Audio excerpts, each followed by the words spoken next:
I'm muted. Oops. Good evening, lunatics. Hope you're all doing well on this fine Wednesday. Good to see all y'all. Good to see you, Dirt Dog. Today's going to be, sorry for late start. I had to go do a dentist appointment earlier today, and I am going to be perfectly frank. I am very exhausted today. I did not get much sleep. I actually went to bed around the same time I did yesterday, but I was like, I didn't stream Zenless last week. I probably should actually stream it this week. So, yeah, we're just going to be doing some Zenless stuff tonight. I guess we can probably talk about a few stuff that came out recently in Zenless before we get started. Mostly because, like, I don't know, I guess it's probably just worth chatting about stuff. So, like, we did the Camellia Golden Week event, which was really cool because we got all the, could pick up the Camellia, W engine, which was really nice. Jane is still on for like 5 more, a little over 5 more days. We did manage to pick her up, thankfully. I don't think we're gonna be picking up her W engine anytime soon. Did I ever showcase what the W engine looks like? Man, this thing looks weird to me. Like, it looks like, I get it's supposed to be her color scheme, specifically with her top.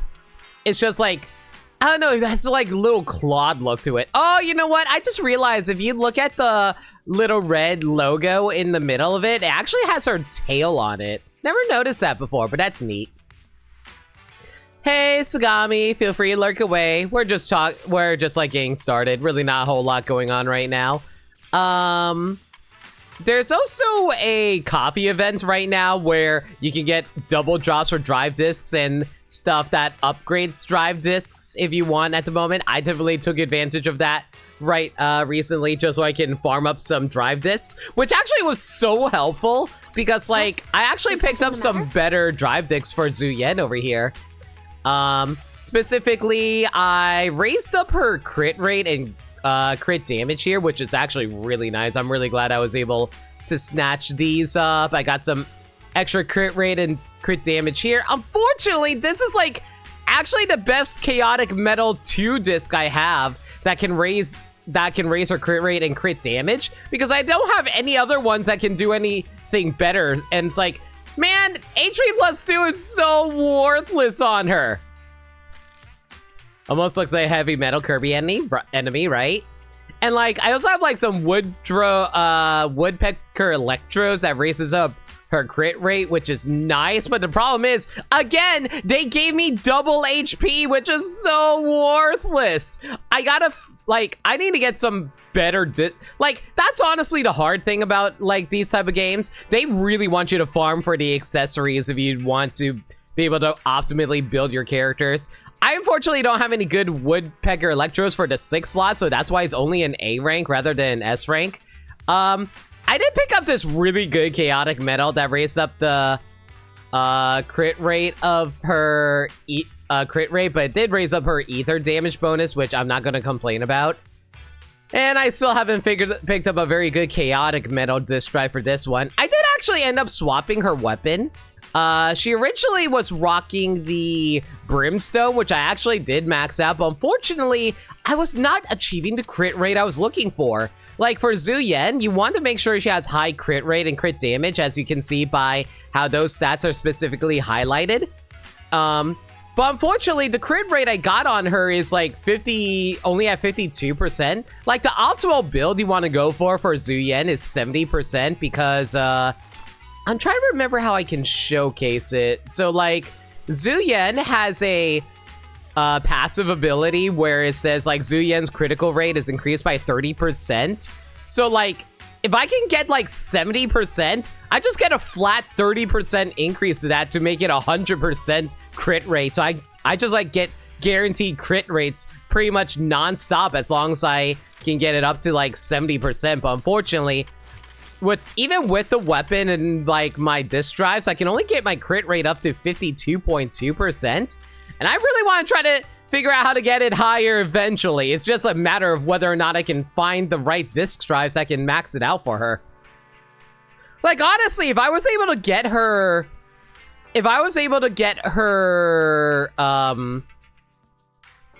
her weapon, like the one I wanted to grab back when her banner was still around, I would have been able to get a flat 15% increase, and it would just overall increase as time went on if I just kept leveling it up. But no, of course I couldn't be lucky enough to pick up that because I got the freaking 70. I lost a 2575. I also raised up like Ambi and Nicole's levels up to level 60, but unfortunately their skills aren't fully maxed out yet, which Burbslight tells me I shouldn't be worrying about that all that much, but it's whatever. And unfortunately, I don't really have much very good energy regen on Nicole at the moment. I know that's the thing that you really want to pick up for her, because then you'll be able to fire up her explosive rounds more often.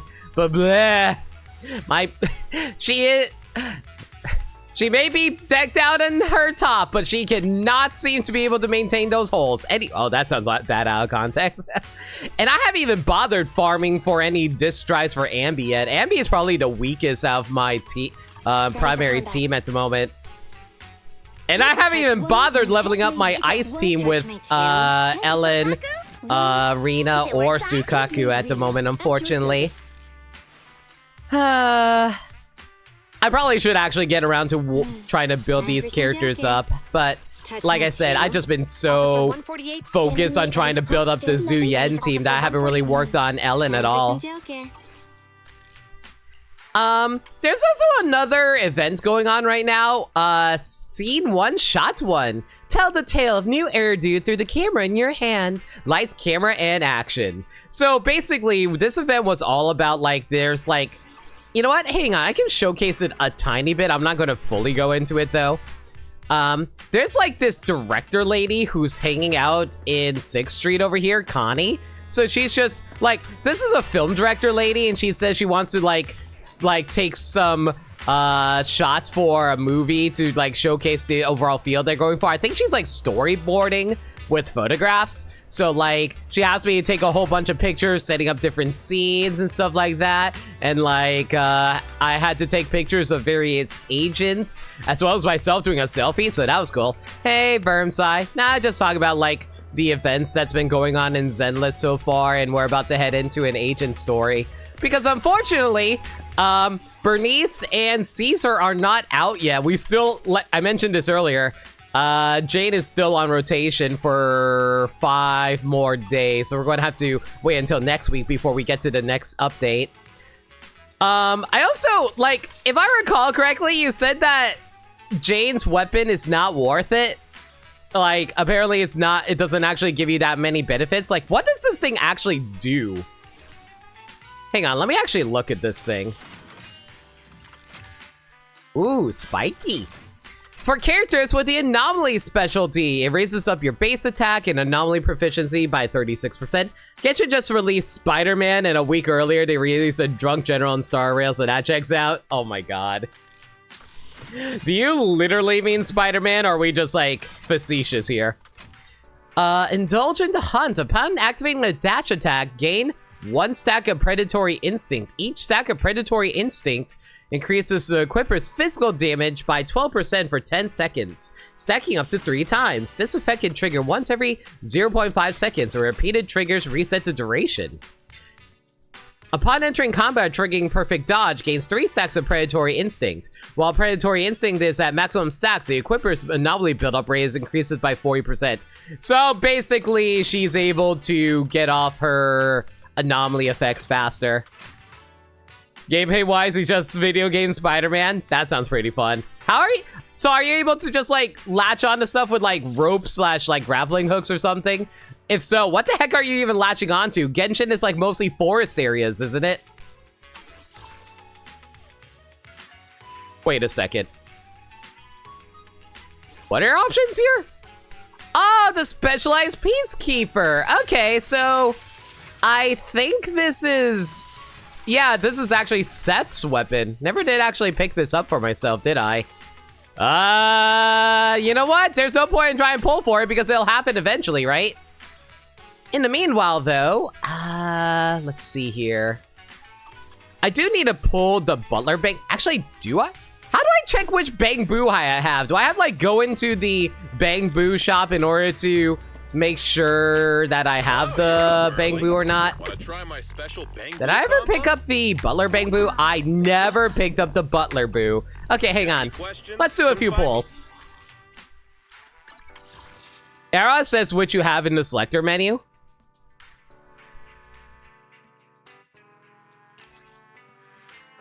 Oh, how did I never notice that? Yeah. Okay, so let's keep pulling for Butler Boo. I kind of need him for the Victoria characters anyway. Actually, now that I think about it, what exactly is useful about this guy again?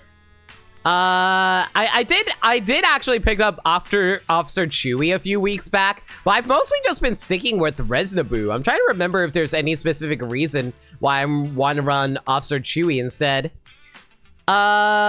Launches a level 2 hit attack, tearing and biting enemies ahead and dealing physical damage. Additional skill, when there are 2 or more criminal investigation response skill team characters in your squad, after using active skill, there's a 50% chance to follow up with an extra hit of biting attack.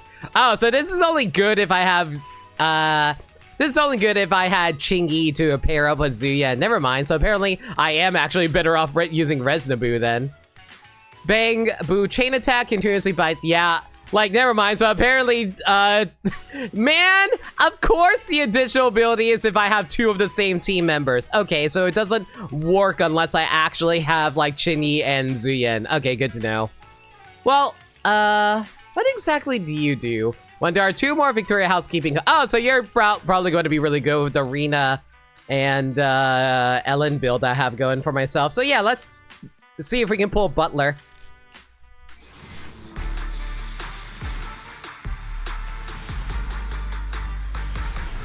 Chewie also works with Jane and Seth. How does Jane Seth work exactly for that?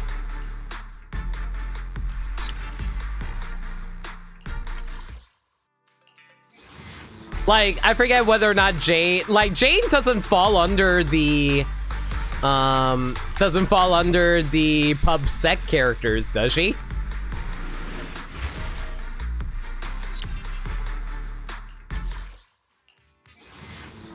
Because Jane outright lists herself as police in-game. Unfortunately, didn't get any good pulls. Oh well, that's fine. Hang on, let me actually check this. I wanna...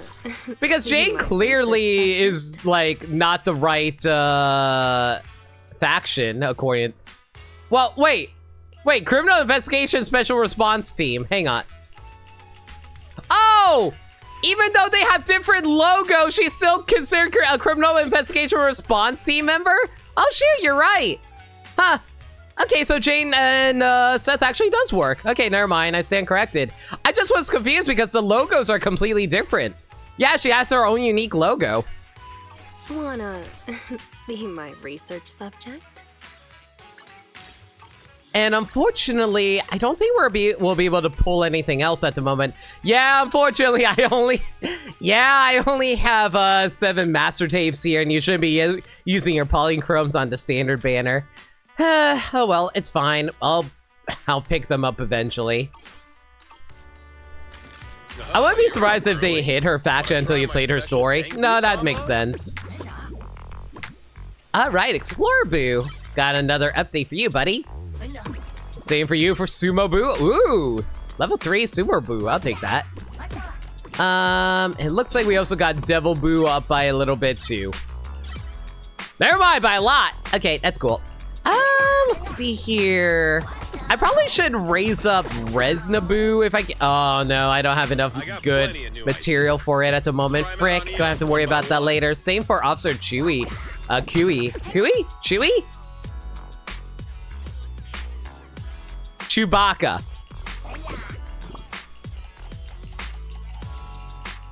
You got any questions? Come find me anytime. All right, well.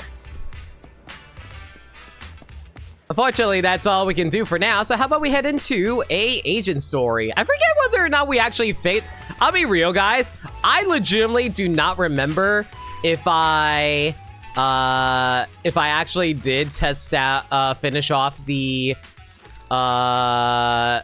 agent story for... No, I didn't. Never mind. I thought I finished the agent story for Nekomata. God, why am I blanking so hard? Also, what was Nekomata's real name again? It wasn't Nekomata. I know that's what her character is called in game, but like her real name is Nekomati or something like that. Oh, I feel so bad right now. I forgot Nekomata's real name.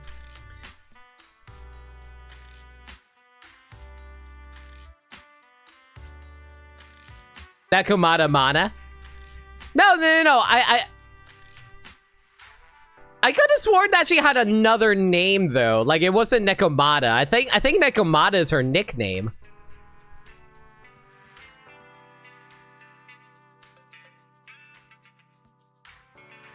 It's Nekomiya! Nekomiya! That's what it was. Yeah, you're right. It was Nekomiya. I don't know why I have so much trouble remembering that name. But anyway, let's finish off her story. Nekomiya Mana. Just got a message from Nekomata and she wants to meet up at the parking lot. She sounds kind of serious in the text. What happened? Proxy! If a public security officer found out who you are, how long do you think you could withstand being interrogated before confessing? I'm a proxy, not a pyromaniac. Confession is too serious of a word. I'm just saying, maybe I'm being too cautious. Ali's interrogation has concluded. Isn't that a good thing? As things stand, we seem to be getting the answers we need, but my intuition tells me something is wrong. Man, I like how Inky is just like sitting there on top of the dumpster and I can't be like, yo, hey, can I feed you some stuff and adopt you, kitty? Very few gangsters who roam the streets are willing to reveal things so readily. I'm not sure if it's because public security is more experienced in interrogation techniques, but never mind, something just feels off. That's why I want to talk to you in person. Let's talk inside your store. I just checked that it's in Japanese name order, so her given name is actually Mana. Okay.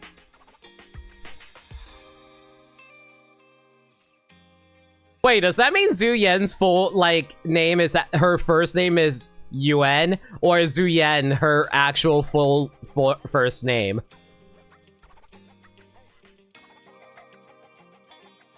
Because, like, does that mean that Zhu Yen is the only character in the game who uses her full name when describing, like, whenever we just talk about her? Like, instead of, like, it's like how Lucy's full name, we call her Lucy rather than her full name. Chinese and Japanese character names in Hoyo games follow Eastern name order. I know that. I'm just wondering, does that mean we refer to Zhu Yen exclusively by full name? After returning to the store with Nekomata, everyone listens to her recount her meeting with Lolly. That is extremely funny. Miss Nekomata, 11th Precinct has sent over the results of their interrogation. That sneaky dude they found lurking around the hollows is actually from the gang we're going after. He's already flipped. He told us how they sent him out to snoop around because they'd heard about and were interested in our bait. Oh, and under what circumstances did he give up this information? Huh? Why do you ask? Is that important? Same thing happens in Star Rail with Fu Xuan. Yeah, that sounds right. All the NPCs call her Lady Fu. Ah. Of course! If he keeps silent, then there's definitely a connection. But if he gets suddenly angry, then perhaps you misread the situation. Or perhaps you're completely right. If he keeps saying, I can't say, it means there are conditions you have to meet before he'll talk. A gang member capable of hollow exploration like this is certainly no amateur. If he won't spill everything out of desperation, you should be very skeptical about anything he says. You're so knowledgeable! But the interrogation was carried out by the 11th Precinct, so we only have access to the written report. There's no way of knowing the specifics of the interrogation. And there's something else that's troublesome. If this guy doesn't report back to his gang, it might expose our trap. So, to avoid that possibility, the Precinct decided to immediately use him in a sting to catch the rest of his gang. You know what'd be crazy? I'm kind of like, I actually heard a lot of people say about the story and writing for Zenless. It's a lot more straightforward compared to the storytelling found in Honkai or Genshin. Like, I've heard that a lot of people really find Zenless a lot more endearing compared to those games because of how, quote-unquote, down-to-earth it is compared to the other games. Like, people are actually able to follow along with a lot of its terminology easier than those games for whatever reason. I imagine it's probably because of, like, the presentation of the urban aesthetic that they are able to pick up on details easier. Because it's, like, more, I guess, there's a more common ground between the audience compared to a fantasy world. Like, Zenless is a fantasy world, but it's still an urban fantasy world, so you can easily correlate things better to people. Yeah, Star Rail's just a yap fest with lots of lore and people speaking in riddles. Versus Zenless being way more straightforward. It's like, oh, hey, people are being assholes. Let's go beat them up. Or like, oh, hey, I am a secret agent. Okay, well, you can trust me. Basically, which was the entire story for Jane and Seth, where it's like, oh, hey, Seth is just a colossal dumbass who doesn't realize that Jane is actually working undercover. They asked him to leak info to his gang, saying that the ether resources are legit, and the gangs decided to make a move on it. Meanwhile, Genshin is relatively simple, but just long at times. I also heard another thing that people said that they like about Zenless compared to Honkai, Star Rail, and Genshin is the fact that there's a lot more story beats given every single patch, where it's like you're always given an agent story to play around with that gives you some fun character cutscenes and stuff like that. I don't know if Star Rail and Genshin does that as well, but like I heard that they like how there's like more, like every patch still gives you like some story drops, even if it's not like main story drops so far. Meow. Something about this operation still seems fishy to me. I'll just have to bite my tail and go with the flow for now. So are we going to be able to get like... So is Ollie ever going to actually admit that he's lying and using Nekomata in place of himself? That's everything that happened. Character quests do release every 5-star in Genshin. For Star Rail, the story drops. Each patch can be anywhere between 2 to 15 hours. Yeah, but I mean, like, how often is those story drops? Like, is it like every patch or is it big number patch? According to that gang member, the gang tends to use a pretty large group for the robbery. There's a small team of 3 to 4 individuals assigned to handle the transportation and disposal of the stolen goods once the job is done. Exactly as often? Okay, fair enough. Ollie's mission this time is to lead a small team along with a defected gang member and capture those involved in fencing the stolen goods. They'll head to the Hollow in a little while to carry out the mission. Are banners every 6 weeks? Has it really been 6 weeks since Jane dropped? I thought Jane was only around for like 3. Banners every 3. Yeah. That's what I mean. Like, people were saying that you still get like updates every 3 weeks compared to 6 weeks, like you were saying. Because like, basically, because like Zuyen, not Zuyen, but like Qingyi got story drops, and then you also got story drops for Jane, so it's like Genshin matches that cadence with character quests. Gotcha. I'm just saying, like, are we also getting a new 8? Like, we also... So, like, I guess, like, the character quests are kind of similar to the agent stories that we get, like, we're going to be getting for Bernice next week, I think. Yeah, I think next week is when we're getting the new Bernice character quest too, right? Yeah. Speaking of which, I really can't wait for the next patch update, because the next patch update has some crazy quality of life updates. I'm so excited for that. Any concerns about the operation? You seem a little concerned. Is everything okay? Caesar is first, if you recall correctly. Caesar is first, if I recall correctly. You are right about that. I don't know whether or not the Bernice agent story is going to release alongside her, or if they're going to wait until Bernice herself comes out. If the gangster's confession was true, then everything should be fine. But, and maybe it's because I grew up in a street gang myself, something tells me we should find out more about that guy first. You can't wait for Caesar? I will say this. Out of Caesar and Bernice, I think Bernice I like more. Both from a character design standpoint, and from a fighter agent standpoint. But I really want to pick up Caesar as well. I'm just concerned on how expensive their weapons are going to be. Since the precinct has already drawn up a plan to capture them, though, neither we nor Ollie have a choice in the matter. Because my main concern is, like, I've been able to cruise by so far without picking up any W engines.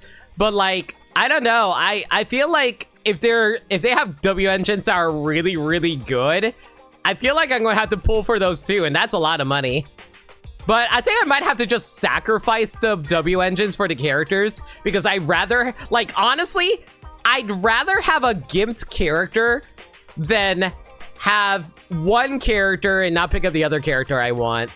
I don't know. I guess that's my logic when it comes to gacha games. Even if I have to sacrifice the weapon, I'd rather get the character. You don't even play Shiyu defense, so why bother? You know what? Touche. You don't pull the W engine gacha? That's entirely fair. Like, if you have, like, extra polygrams left over, I'll do it. But, like, since I don't, yeah, I might as well just focus on the character. Honestly, I'll be completely transparent with you guys. I think you guys get way more excited whenever I pull the character rather than the W engine. Am I wrong about thinking that? You know what? Screw it. Who freaking cares about the W engine? Just pick up the character and have fun with them. I've already talked to him. This time, we're gonna follow him at a distance and play things by ear. If he needs our help with anything, he'll find a way to message us in secret. And hell, you get way more benefits from picking up the character rather than the W engine, because one, you get to play as that character in the next patch because you can play as agents wandering around in that next patch, and two, you get all kinds of character interactions. Number three, you also are able to pick up, like, their wallpapers for your pause screen. Honestly, there's like more than ever, I feel like there's just, like, even, like, I don't know if this is the same thing for Star Rail or Genshin, but, like, there is so many benefits from getting an agent versus their W engine. Like, I get it. Like, the W engine is probably, like, the best thing that they can have if you want to, like, take care of endgame stuff, but, like Bermsai said, I don't even play Shiyu defense. I mean, I will play Shiyu defense once I can get 2 teams going. Like I said, I'm working on my Zhu Yen and Ellen teams at the moment. And don't get me wrong, I do want to have a good, strong team for the future. That is something I definitely want to do. But, like, the more I think about it, the more I kind of realize, as much as I enjoy the gameplay of Zenless, I definitely like the socialization, character, and story aspects of Zenless overall. So, like, if I only stick with the story, I don't need to worry about optimizing my characters, right, Bermsai? Genshin literally has to introduce an endgame mode to force people to horizontally invest. Sure, you can play anyone overworld in Honkai Star Rail and Genshin, there's not much gameplay reason to. Yeah, exactly. So, I don't know, I just feel more incentivized to just pick up the agents rather than pick up the weapons. Investigation, caught by the cat burglar, Hollow Zero. Help Ollie time the net on the gangsters. Oh my god, I have to head all the way to Hollow Zero? Or, oh, never mind, apparently I am supposed to go into Hollow Deep Dive. Okay. Like I was saying the opposite of your position.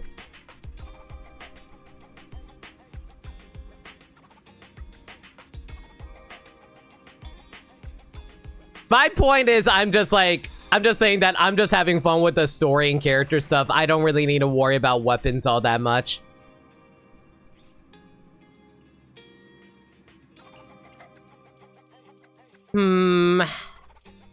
Do I want to throw in other characters? You know what? Sure, why not? Have her be accompanied by her. Have her be accompanied by her fellow agents. Which is perfectly fair. Thanks.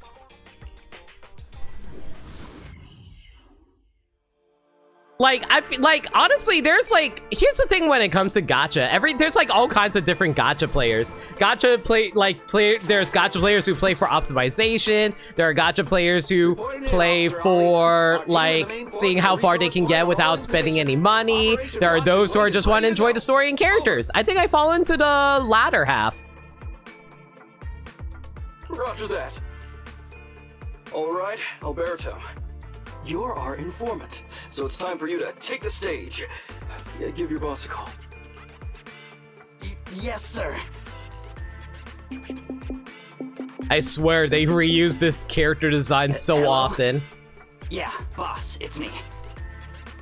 Alberto, glad you still remember who's boss. My patience was seconds away from wearing thin after not hearing from you in so long. Play Star Rail then? I don't have the money to support that.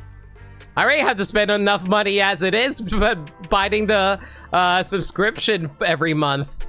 Sorry, boss. I had a problem with my carrot, and only just got it fixed. But it's all sorted now. You better not mess this up. I've got the location that you sent over. Is it the right place? Don't worry, I got the scoop when I was out gathering intel last time. Didn't you say you only care about story, play Star Rail and focus story? Yeah, but I also need to have like good enough characters to be able to get through that story. That's the issue. At least with Zenless, you like if you're going to go through the story, they give you trial characters. I don't think Star Rail gives you trial characters.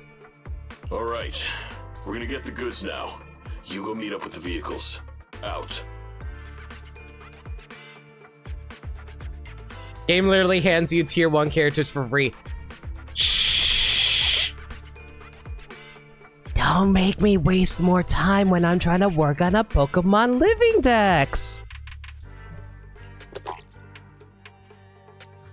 I did everything you said, sir. Okay.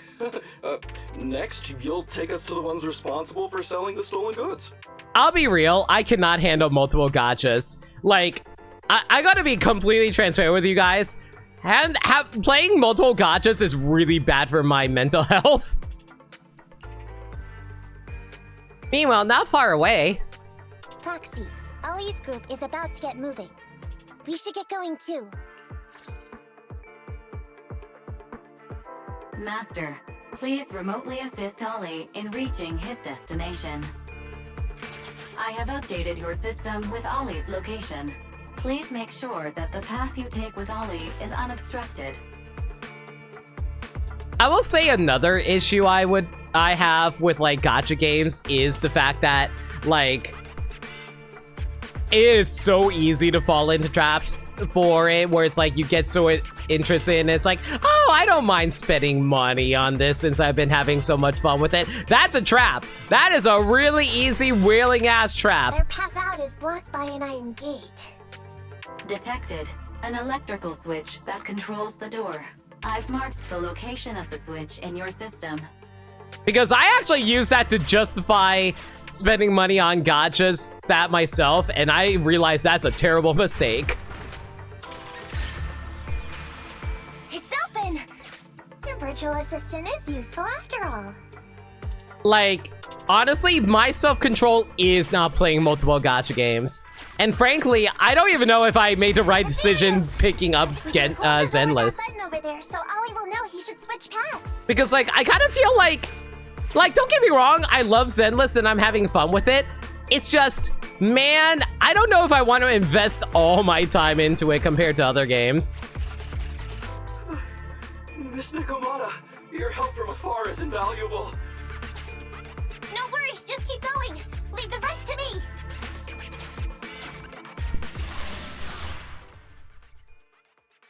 Okay, so if I recall correctly, Ollie finally actually admitted that he was using Nekomata in place of himself, but we're still doing the operation because, like, you know, you still got work to do, so might as well.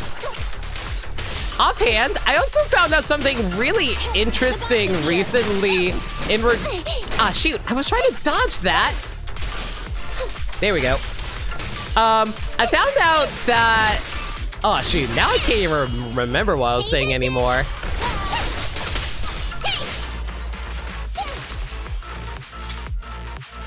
Oh man, I'm so annoyed. Whenever I enter gameplay in this, I get so distracted trying to do my inputs that I actually forgot what I wanted to chat about. Blah! What was I talking about?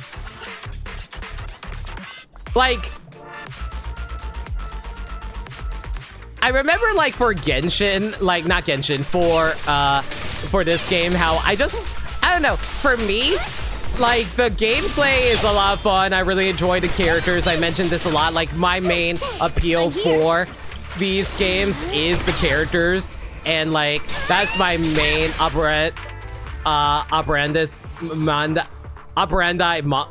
modus operandi. God, I know how to speak Latin. Well, no, I don't, but I know Latin words. But yeah, basically like. Hearing interference on the comms device.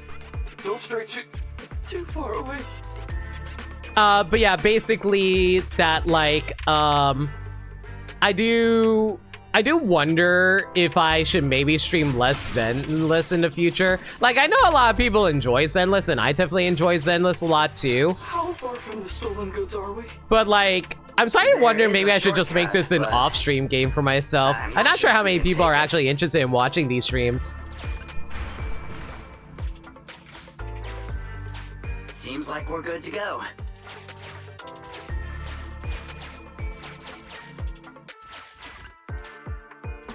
Looks like someone's sneaking up behind Ollie and company. Wait, shouldn't all the bands be where the bay was set? Why are they still here? You and Nekomata have a bad feeling about this, but you need to defeat them first and then interrogate them for answers. Just stream the new main story event every 6 weeks, problem solved. That is true. I could always do that. But I also like streaming the agent stories. Like, the agent stories are legitimately super fun too because I get to know the characters.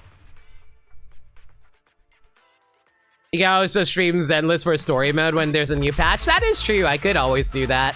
But like I said, I still have a lot of agent stories I have to blow through. Hell, I haven't even finished Nekomata's agent story as I shown here.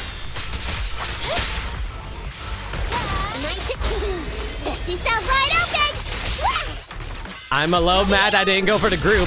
You know, if there's one issue I have with the gameplay for Zenless, it definitely feels like you kind of lock onto the wrong characters that you want to go for a ton of the time. Like, man, you would think that they would go for the group setup here, but no, of course not.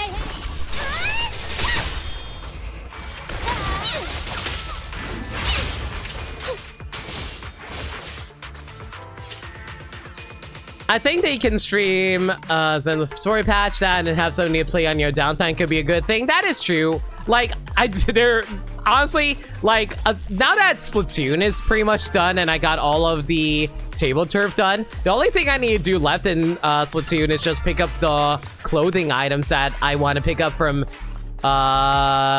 Salmon Run. But unfortunately, that's going to take a while. Oh, I remember the topic I wanted to talk about earlier. So, it's actually kind of interesting that all the characters have different run speeds in this game. Like, it definitely is, like, something that is useful to know for certain characters, but it's like some characters have way more agile mobility compared to others. Like, it definitely feels like Nekomata has overall more mobility compared to, like, Ambi, for instance. But it also helps that, like, a lot of her ability is based around her being able to get behind enemies.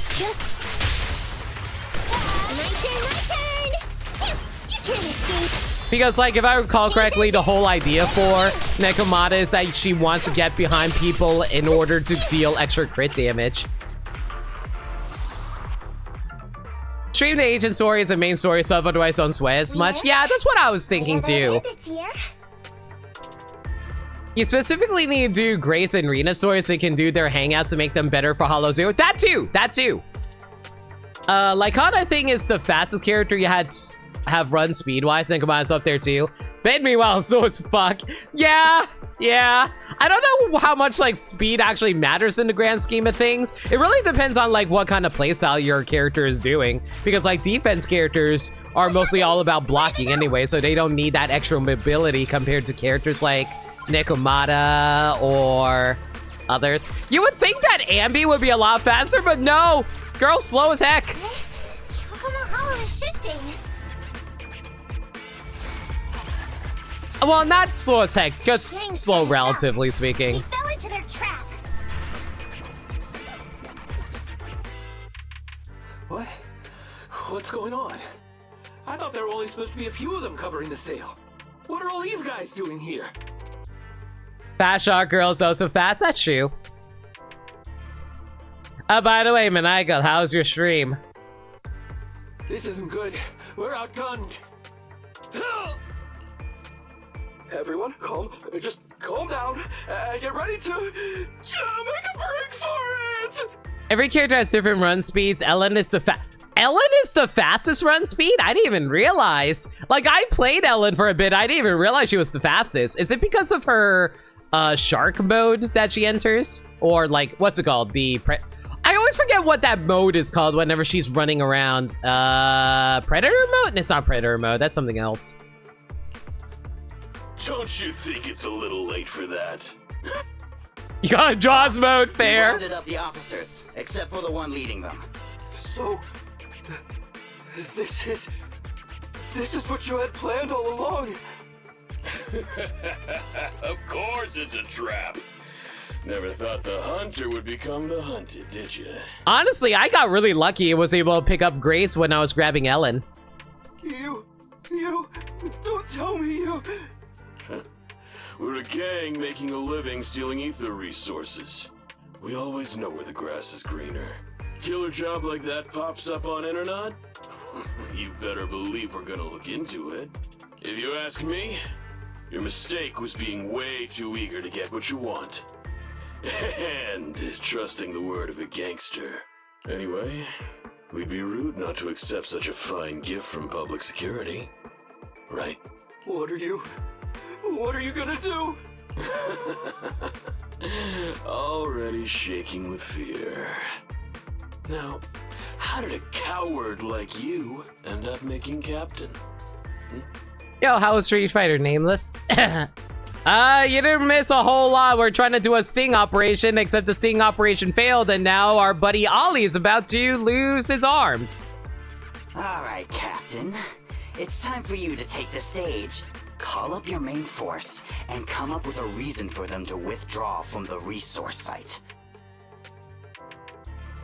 What do you mean your sword is missing? Fine.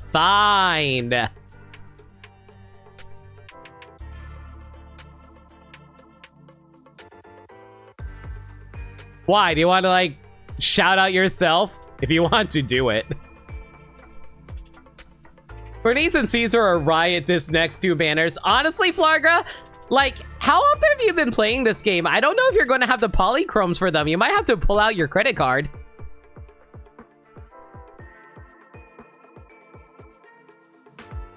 What? No way. I won't. No. Do you still not understand the gravity of the situation? That's a... Flarga. Just like, Flarga just walks into a burlesque house and it's like, put it on my card as you drop it onto like a servicer's plate as you watch Bernice and Caesar dance on stage. Help us get this batch of ether resources, and I'll let you live. Isn't that a good deal? Or would you rather wait here with these officers, waiting to be fed to the ethereals? Wait, Lighter is an S rank? Is he actually? I thought he was going to be an A rank too. Like, I thought he was going to be like Seth and just be an A rank character. I'm surprised Lighter's going to be S. Well, then again, we do need more male S rank characters. I'll take it. Ethereals! No, don't! You can't feed me to an ethereal! Hey, boss! I think ethereals really freaked this guy out. Captain, call up your guys right now. The boss's patience is running out. No, I can't do that. Huh? I don't want to be eaten by an ethereal, but I don't want to lose my job either. If I help you contact the main force, I'll be fired, and my life will be completely ruined! So what you're saying is, it's better to just end everything here and now. No, that's not what I meant either! What I'm saying is, I know another way to get the etheric resources without having to involve the other officers. Huh. Is that a fact? Sure you're not just, making stuff up? Of course not. Please trust me. I'm an orphan and was adopted as a kid. I brought up a whole load of siblings, all unrelated to me, and I suffered so much over the years. I thought becoming a public security officer would mean having a decent job. But after all these years in the department, I've mostly just been sitting on the sidelines. Aw, did our boy Ollie finally learn how to lie? Because you just stole Nekomata's backstory. I'm not that young anymore, and this operation might be the last chance I ever get. But seeing as it's doomed anyway, I should really think about myself first and foremost. He's not with the next two banners so he can be S rank. That probably explains why he wasn't listed in those banners. Though making lighter in A rank would be kind of a shame in the sense of lack of male S ranks. I feel like we will get male S ranks in the future. It's just whether or not which ones you want to pull for.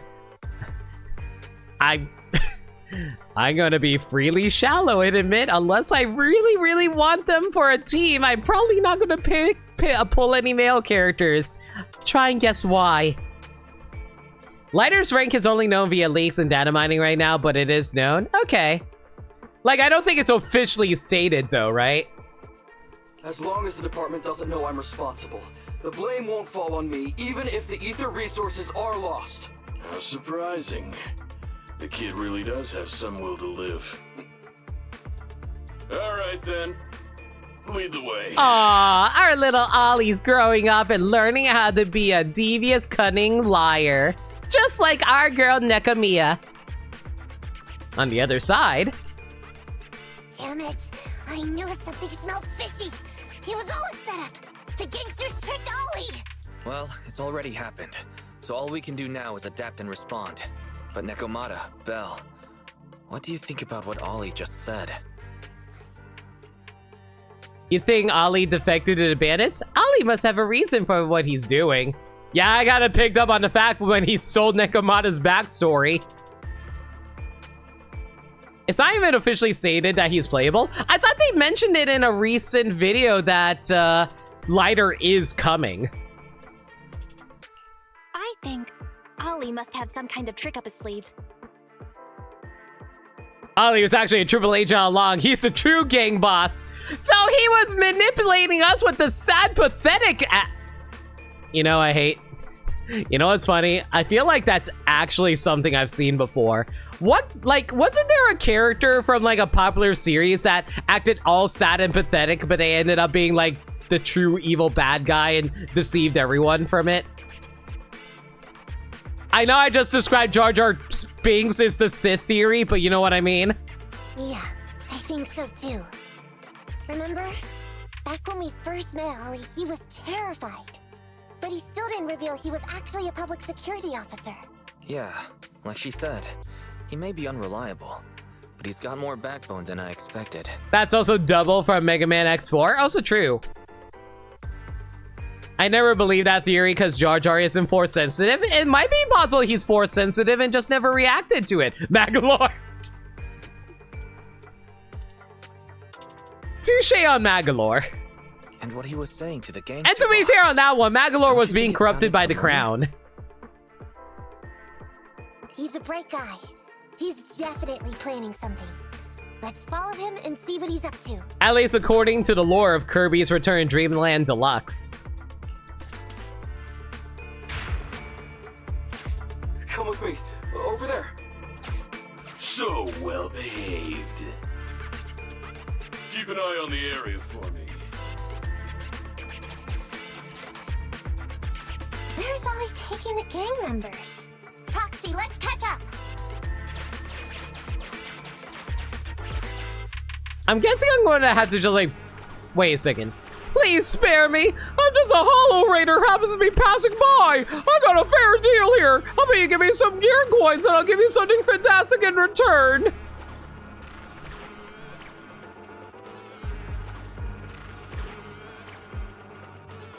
I feel like I might need this gear coins for later. Oh man, this is so tricky because like, I don't know if this is like a achievement or not if I can to avoid combat. Ah, screw it. Let's go beat him up. Try to save our money where we can.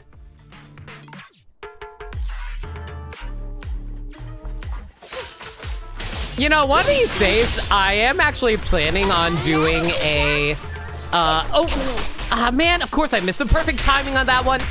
I'm actually really good at getting the timing normally, but like, I wish I wasn't so awkward with it whenever I'm trying to do commentary on stream. Shoot, now what was I chatting about now? Frick, I always forget.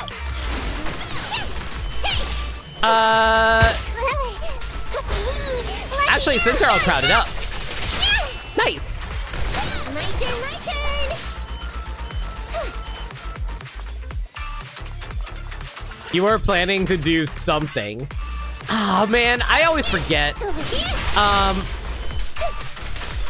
Coming in. Yeah, that doesn't help, I'm sorry.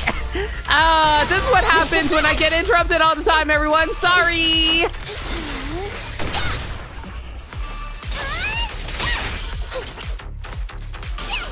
I'm over here.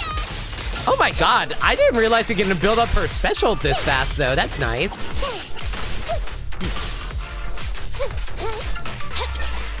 Wait, that's not special. Oh, shoot. I always forget. Ultimate? Was it ultimate or special? Oh, gosh. Man, I am forgetting my Zenless terms left and right now.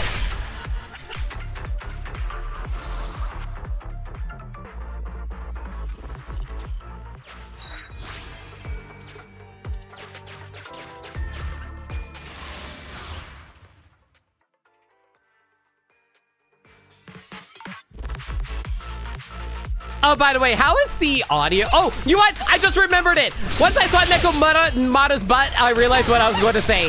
I'm actually planning on doing a tier list with Flarga and Maniacal, trying to gauge the how we would rank all the characters, different character designs. And I gotta say, Nekomata is definitely one of those characters that like I have mixed feelings on. I like her design a lot, but there's a lot of weird design choices I'm not too crazy on. Like, her tails. Are those actually her tails, or are those like an accessory? Because they have like little glowing spots at the base of them. And like, I know she's supposed to be a Thyran. Like, Thyrans are supposed to be like animal people in the Zenless world. But I can't tell if her tails are meant to be part of her or not. Because like, they wiggle like they're a part of her, but they also have like a lot of parts of her that don't look natural, you know what I mean? But then again, the same can be applied to like Jane, because Jane has like a spiky tail, but apparently that actually is part of her body. Time to sharpen my claws. Any cat girl is good. I mean, I appreciate Nekomata. It's just like, I don't know, it's just like her, like, there are parts of her that are a little weird to me because it's like, I never get to actually appreciate her ponytail more often than not, because I always forget, like, you almost always see her from the front. You never even realize she has a ponytail a ton of the time, actually. You know what I love, though? I love her boots. I love that her boots are sheaths. Like, her weapons are literally kept in her sheaths, and then she, like, immediately pockets them again. She's the literally only character who actually puts away her weapon when she's not fighting.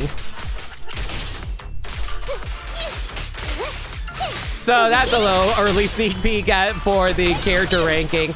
I have a mixed feelings on Nekomata. Like, in terms of character design, that is.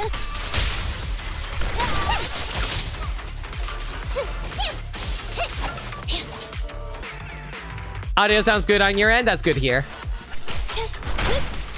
Boo-hoo. No problem. Also, the tails are just butt plugs. Thank you, Nameless. Let's go up.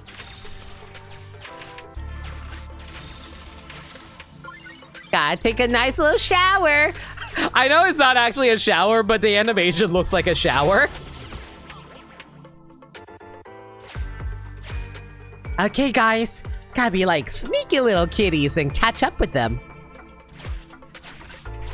Is Ollie trying to tell us to use the switch? You know, I just realized, considering how Jane is a rat Theron, I sometimes wonder what her interactions with Nekomata would be like. I know Seth is a cat boy and he's horny for that girl, but what if it's a female kitty?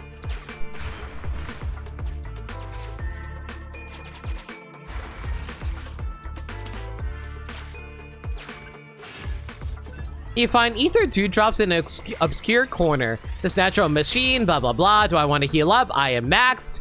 I'm just going to collect these for now. Revive or restores a certain amount of HP of an incapacitated teammate after use. Yay! Free revive. Okay, we're here. We've arrived at our destination.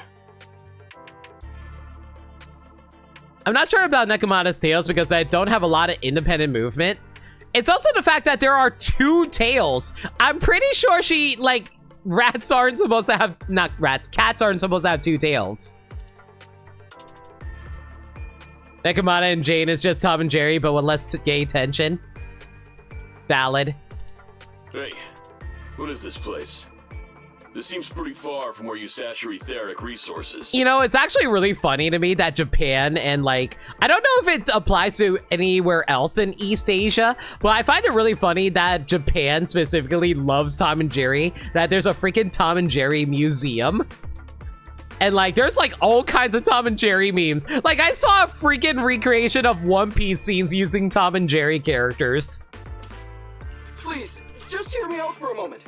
When I was out here earlier, laying out the resources, I discovered this weird spatial displacement phenomenon nearby, happening intermittently. Yo, Senya, how's it going? Welcome to stream. Are you saying all we have to do is just wait here, and a spatial displacement will bring etheric resources to us from who knows where? Wait, Tom and Jerry were also half the inspiration for Darkstalkers? In what way?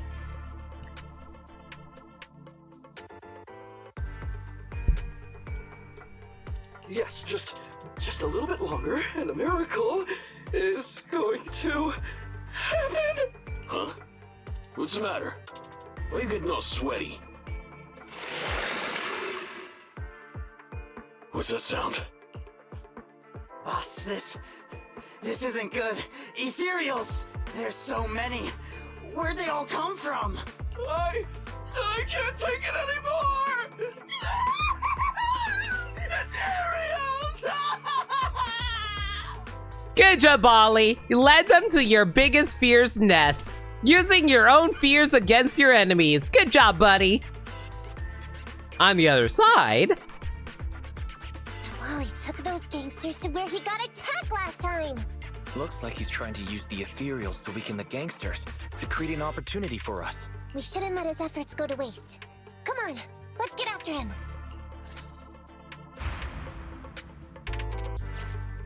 And the gang members won't let him go. Let's hurry up.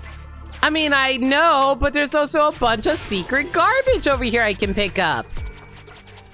Or, you know, we can, like, go into there in a big spinny motion. You're about to enter a critical stage of commission. Wait, not yet. Is there any other secrets here? Ollie! What do you think about all this? I can't interact with Ollie. All right, never mind. Boss fight it is. You need to play Darkstalker someday. All you know about that is Felicia's best character. Morrigan's my favorite, but I like the green hair and I love succubuses. When you combine the two, it kind of works out. And honestly, frankly, I just really like her tights too. Her tights look really nice. And she's Scottish.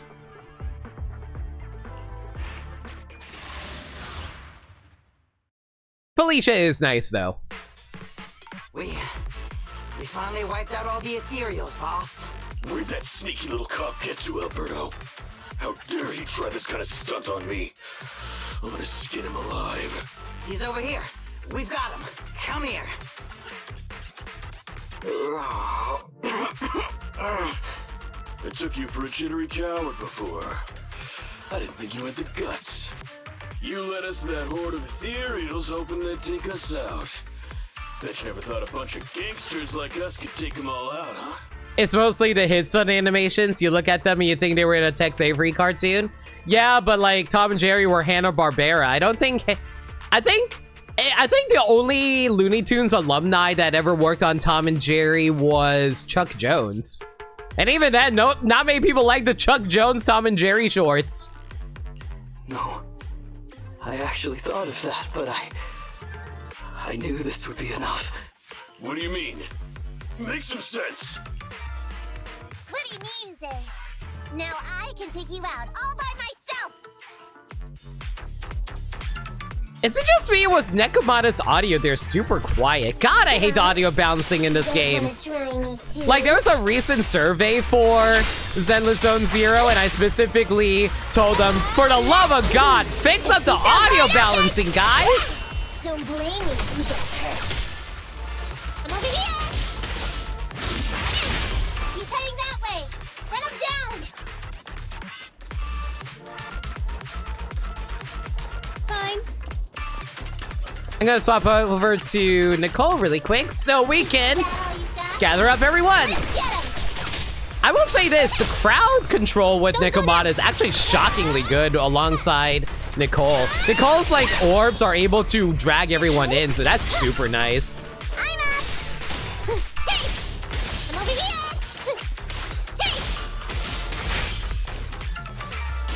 Hey! A little off. Back off! My turn! This combat's making you want to play Astro Chain again? Isn't that the combat in Astro Chain a little, like, I'm not gonna say bad, but like, a little stunted for the most part?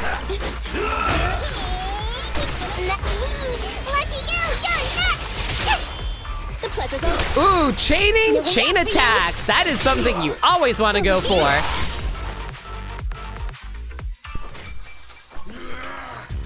How much longer are you gonna bug me? Until you all surrendered, of course. Dream on! God, the faces Nekomata makes are adorable.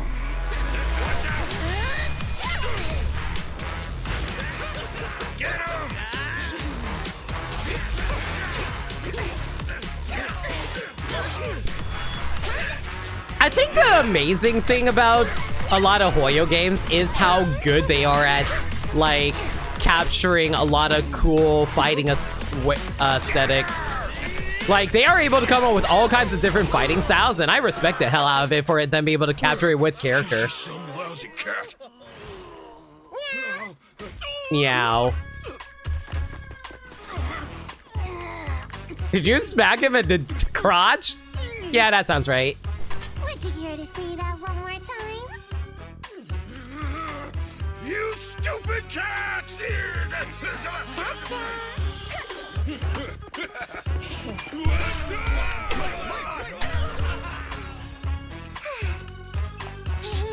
Told you I could take all you out just by myself. God, I love the character cutscenes in this game. It's so stylish, poppy, energetic. Honestly, you don't really get that with a lot of other character animations, and I just love it a lot. Zenless honestly has some of the best character animation I've seen in years. It starts a bit awkward compared to most Platinum games, but by the end, when you're chaining all your legions together into your combos, it feels insanely good. Yeah, I totally get that. I will say this, I do actually own, not Zenless, Astro Chain. I was planning on streaming it, it's just, there's a lot of RPGs I have to get through.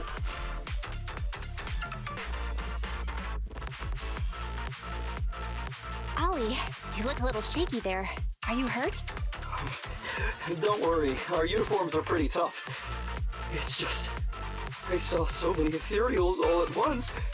It got me a bit flustered. Those gangsters almost tore you to pieces, but you're still fixated on the ethereals? You really are something. But anyway, you did a pretty good job just now, Ollie.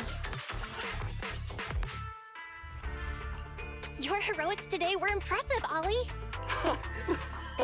Well, now that I think about it, that really was kind of unbelievable, wasn't it? My mind just about went blank once I realized we'd been double-crossed. And I don't know why, but I suddenly thought of what Miss Nekomata said before. Turn your personal experience and your personality into your very own secret weapon. So, you figured out the way I do things, and tricked those gangsters the same way I would've? Great work! And thanks to your quick thinking, your lies went a whole lot more smoothly this time. It's because what I said wasn't all lies. Yeah? Well, didn't you tell me that it's best to mix in some of your own personal experience if you want to get someone to believe your lies? Well, I really am an orphan. I was the oldest kid at the orphanage, and I really did have to more or less raise a whole load of siblings, all unrelated to me. The reason I chose Argyle's was because of the free tuition, due to family finances. If your finances were so bad, why didn't you go to a company-affiliated school? I have heard lots of company-run schools offer scholarships. And with your ether aptitude, you probably would have gotten some more lucrative job offers once you graduated. Some orphans who get out into the real world feel shackled by self-doubt or the distressing memories of their early years, and they happen to find themselves on a path irreversibly in pursuit of money and survival.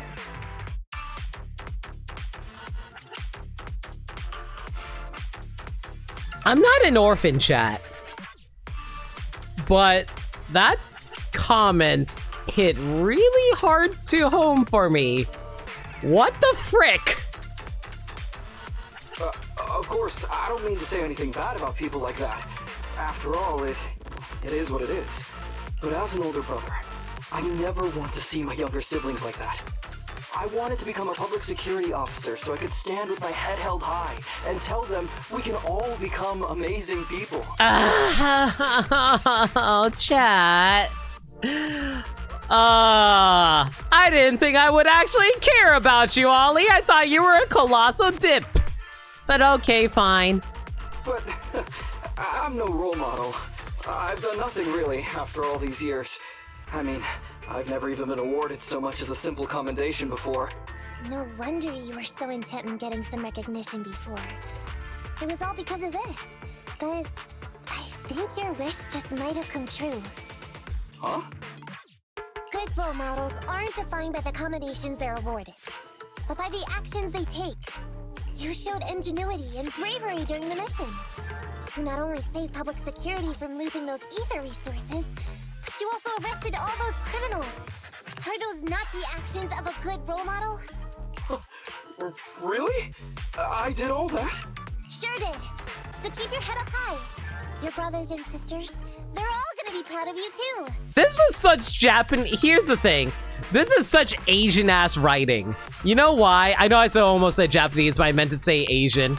Like, because like, you know how much I like self-perception and perception among others is for East Asians? We are so big on appearances that we will sacrifice so many things in order not to look bad in front of other people. There are some good things to it because, like, you know, you want to be a better person, so you want people to see you as a good person. But then there are times it's like, oh, I want people don't see me as pathetic, so they have to do underhanded things in order to be more respected. It's just like, ugh. It's a thing. Like, that's why whenever you go into a lot of Japanese anime or other East Asian works, it's almost always about social standing and how people see you and how you're kind of defining yourself as a person in society, because that's how we're raised for the most part, because we're always being raised on, oh, hey, what are you doing to contribute to life? And that's like, I don't know if it's necessarily healthy. It might just be a difference in culture thing, because it's not necessarily a bad thing to want to encourage others to do more with their lives rather than just living for themselves, you know? But then again, there's also a lot of modern writing that I find when it comes to a lot of other Eastern works where a lot of younger audiences are writing more westernized ideas of self-realization, where people are trying to, like, stop taking so much anxiety and responsibility on themselves because that's not good for your mental health. Like, a lot of people are writing things a lot more about self-identity rather than worrying about others. Anyway, everything's settled for now. So, we'll leave the rest of it to you public security officers to handle. I admit, I kind of fall on both sides of the fence when it comes to that kind of storytelling. Mostly because, like, I like the idea of people working to better the world and those around them. But at the same time, it's always, like, good to be able to take a step back and recognize your own faults and where you can, like, improve yourself to make yourself happier as well. Because sacrificing yourself for others also isn't the best thing in the world either, because then it's just another person having to worry about you. And everyone always has to worry about each other, you know? Great. Our partnership has reached a successful conclusion. I don't know if I'll get a bonus this time, but I'll pay both your fees as soon as I get back to the precinct. I'm sure you'll get your bonus. But as for my cut, I don't want it. Huh? Miss Nekomata, what are you talking about? I said you don't have to pay me. Just pay the proxy. Take your bonus and buy those kids something nice. Aww, Nekomata loves the kids. Good for her. Kids who grew up with nothing cherish whatever gifts they're given. This is just... it's just what I found in my personal experience. In that case, let's split the remainder. But Ollie, we have a condition. Remember what you said today, and keep being a good role model for those kids. Yeah! And if I ever catch even a sniff that you've gone crooked, then you can bet I'll be the first one after you. Thanks so much! I promise, I'll definitely keep up my end of the deal too. And just like that, the curtain finally closed on a successful operation.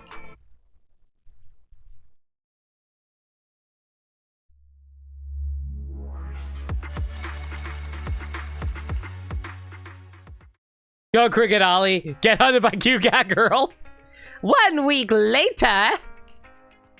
Roxy! It's me! Don't tell me you've accepted another one of your crazy commissions. No way. I just came by today to bring you some fresh fish. There's no such thing as a free lunch, Nekomata. Did Nekomata freaking actually bring us a fresh fish? Did she, like, crawl through, like, a cat door in the back, like, meowing as she's holding a fish in between her teeth, like, yeah, I bring you fishies. Don't be so suspicious, you two. They're from Ollie. Ollie sent this? He's a public security officer. Where'd he get so much fish? After he was told he'd be getting his bonus, he said he went back to the orphanage last weekend. He went ahead and told them all the presents were for me, so all the kids went out fishing with him to say thanks. Ollie's a good guy getting you your favorite food. Where's my fishing minigame? Well, yeah, but don't stereotype us Thyrids. Sometimes we want a little variety. Something nicer, like steak or crab legs. Okay, not gonna lie, that actually would sound really nice right about now. Anyway, I've got way too much now, so I want to share some with you. Take half of it. I insist. Just in the store if the video store opens. Amber, what are you doing here? I was wondering when the other cutting hairs were gonna pop in. I'm just returning a tape. Ah, proxies. That's a lot of fish. That's a lot of fish. Thank you, Matthew Bodrick. One of Nekomata's friends gave them to her. I didn't buy it. It was a gift from Nekomata's friend. Okay, that was a pretty good line read. Hey, Amby, what do you mean by, huh, exactly? Nothing. It's just a little surprising you have friends who give you gifts. Not like the rest of us cunning hairs. Well, of course I do, because I'm actually super popular. Definitely. call me a role model for the cunning hares. Yeah, the very role model of a cunning hare. Man, when it comes to Ambi, I legitimately can't tell if she's being sarcastic or if she's actually being honest and she's trying to say something nice for Nekomata. Huh? You just agree. Just like that? So? It's nothing. Ugh. Why do I feel like all this was a waste of time? I'm going back to the cunning hares now, Nekomata. You coming? Want me to carry some fish? Okay. We'll be going then, Phaethon. See ya!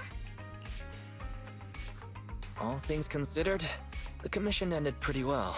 Well, it's fish for dinner tonight. I hate fish. Sorry, I've been watching a lot of Jackie Chan Adventures lately because my buddy Gaddy hasn't watched a lot of it and was like, you know what? Let me showcase the show to you. So we've just been watching it a lot and just like, man, I'm not sure if you guys noticed, but that show loves freaking running gags. They run all their gags right into the ground.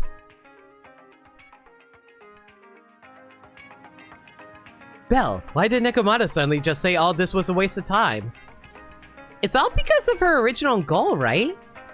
Oh, I remember now. When Nekomata first approached us about working together, she said it was also Ambi could praise her as a model of the cunning hares. But looking back, if Nekomata hadn't put so much into this case, she would have never made friends with Ollie and gotten fish from a friend. And she wouldn't have had the chance to brag to Ambi about how popular she is. So, nothing's really a waste of time. We also got fish for free! Yeah, and fresh fish is not exactly easy to come by. Any recipe you'd like to try? Let's decide what we're eating tonight. Sushi! Yo, Crash, how's it going? Welcome to the stream. We're just like finishing up some character agent stuff. Yay! Another agent story complete. All right. We got Soldier 11's agent story done, and we got Nekomata's story agent done. We also finished off the Chinyi one when that came out recently. Okay, let's see now. We got 1, 2, 3, 4 left. Okay, chat. What do you guys want to go for? We have 4 options here. We have one for Grace, as you can see right here. We have one for Kaleda over here. We got one for our big wolfy man bug, Lycon. And one for the very lovely Rena. What do you guys feel like? Probably Kaleda since she was first. Is she actually first? Though you also don't use Kaleda. I mean, I wouldn't mind using her. She is a pretty good fire character. You know what? Let's do a poll.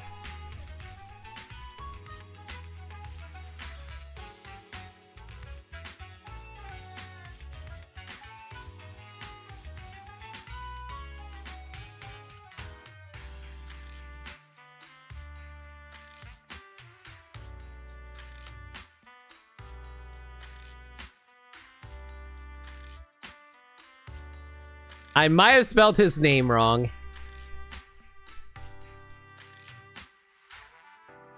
Probably Von Lycon since you don't have him, so more playtime. But there's also less benefits for doing his right now.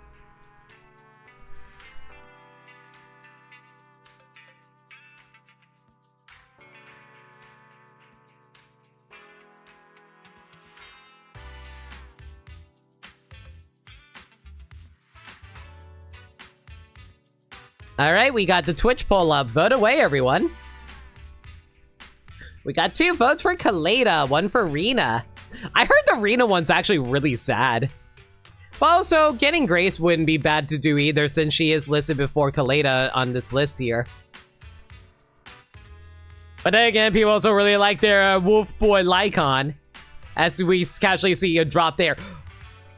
Okay, never mind. Apparently, people really want to see the monkey wrench. That is to say, Grace. Or actually, not monkey wrench. What was it? Grease monkey? Grease monkey. That's what it was. Third dog dropped everything into Grace. Okay, sure.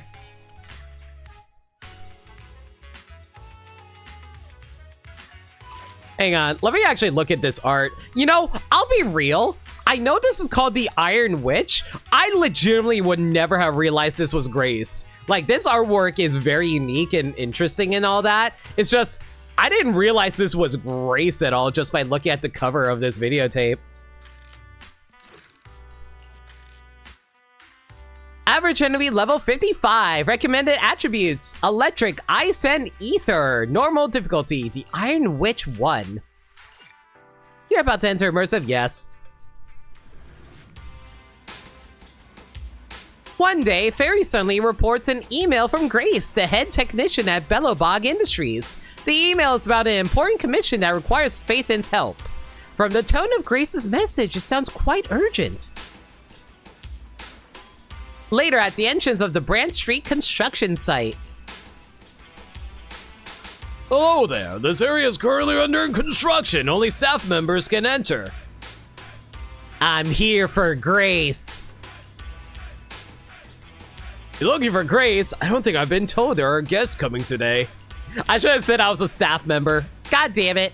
Man, I should go for the comedy bits more often. Just a moment, let me contact her. The calm bear worker turns to face the construction site and takes a deep breath in.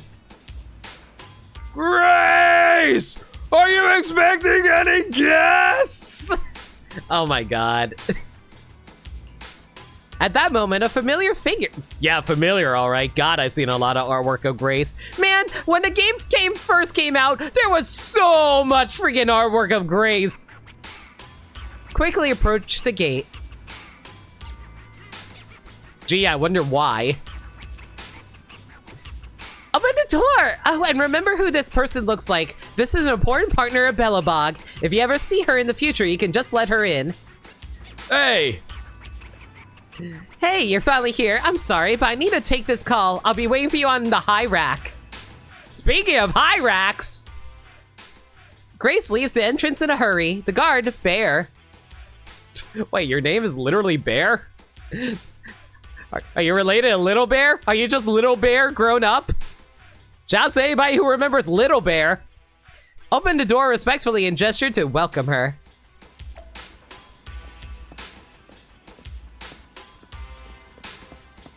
Now to go to Grace's high rack.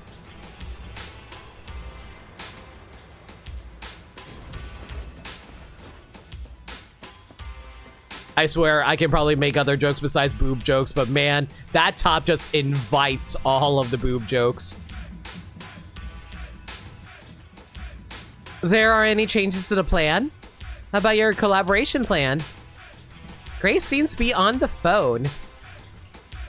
Wait in silence, clear your throat to notify her of your presence. No. Be patient. Don't rush a lady when she's in the middle of work. I should know. I am a fine lady who's always working at work anyway. Oh, sorry for keeping you waiting. I'll be done soon. You partners? What do you mean? Got it. So we all have to bid for it, right?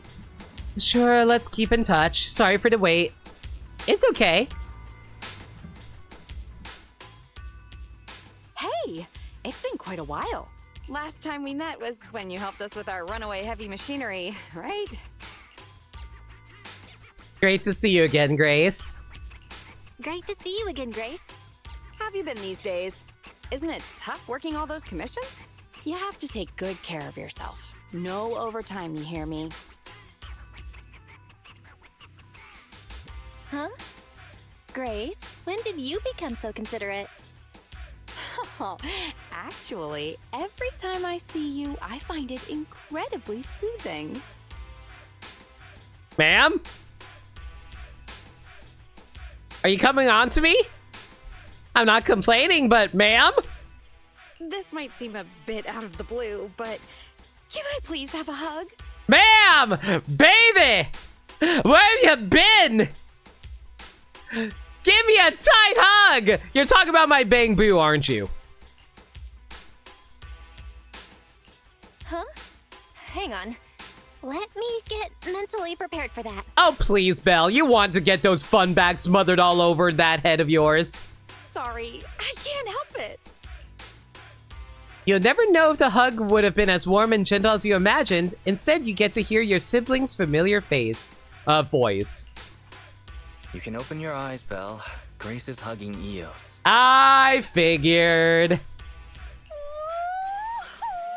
round little body, these dangly ears. Its hardware's been modified, right?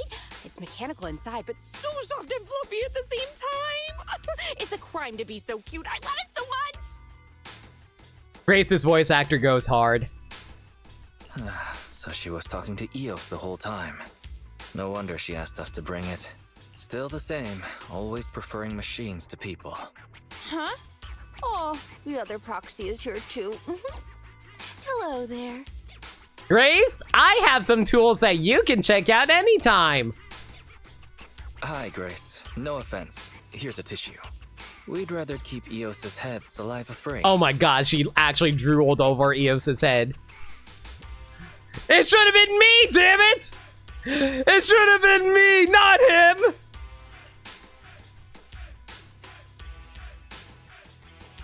Let's talk about the details first. You'll get to pet it some more later. Sorry about that. I let my work habits take over. As for the commission, hey, don't you run away, little one!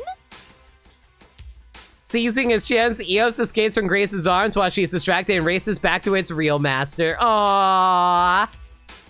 Eos is like a small child being smothered by his auntie. Happiness is always fleeting. Forget it. Let's get back to the commission then. So that time we dealt with the runaway machinery I mentioned a bit ago, thanks to Phaethon, Belobog eliminated the potential threat to the project. My sweet our president also got to let go of some emotional baggage. So it was a really positive outcome overall. But if we instead turn our gaze to the company's balance sheet, we've actually suffered heavy losses. I see. Although Belle managed to get all 3 machines back, that monster showed up out of nowhere and absorbed them all. Yup. We, ended up losing the 3 machines originally allocated to the project. And despite unexpectedly retrieving the prototype, we haven't been able to put it to practical use yet. So, to make up for the loss of those children, Belobog Industries has agreed to cooperate with the industry leader 3 Gates Corp on a small project. We'll provide some technical documents in exchange for some of their heavy machinery assets. And for this commission, we'll also need your support in awakening the prototype's logic core, which contains the data we want to exchange. What about that call just now? That's someone from 3 Gates saying that another company's also looking to partner up with them. They'll probably end up using the one offering higher technological value. It's no big deal. Anyway, the ins and outs of this commission are all there. We'll go along with your preferred style of cooperation. We're counting on you, Phaethon. You say that with a straight face, but you're already reaching out to pet Eos. Special Grace's Frankenstein. God, can you imagine if Frankenstein actually looked like Grace? Ain't no one gonna be terrified of that. Well, some people might be terrified of that if they're strong with strong women. Location, Old Town District. Target, awaken the prototype's logic core. Eos, have fun with Auntie Grace. She'll take very good care of you, little buddy. This little one here is so adorable! Can I hold it again? Sure thing, but maybe put your wrench away first. Please do not wrench my child.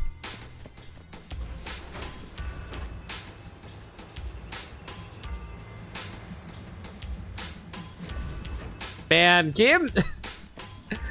I've seen way too many anime.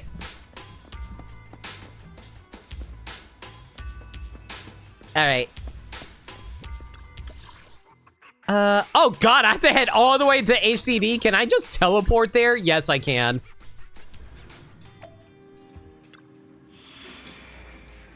And here I thought we were actually gonna do more running around and doing more fun stuff with the other characters. Oh well, that's fine for now. Alright, chat, remind me, what's the best team combination for Grace? Officer, what touch? Shoot, that's a little tricky. I like the construction team because they're like a family. It's very cute, oh Grimar. I completely agree. Take me along. Trying to think what's a good combination with her. Unfortunately, I don't really have a lot of characters to work with. Can I see what the enemies are for this area? Electric Ice Ether. And their levels are 55. Sheesh, I don't really have a good team for this either. All my characters are super under-leveled at the moment, unfortunately.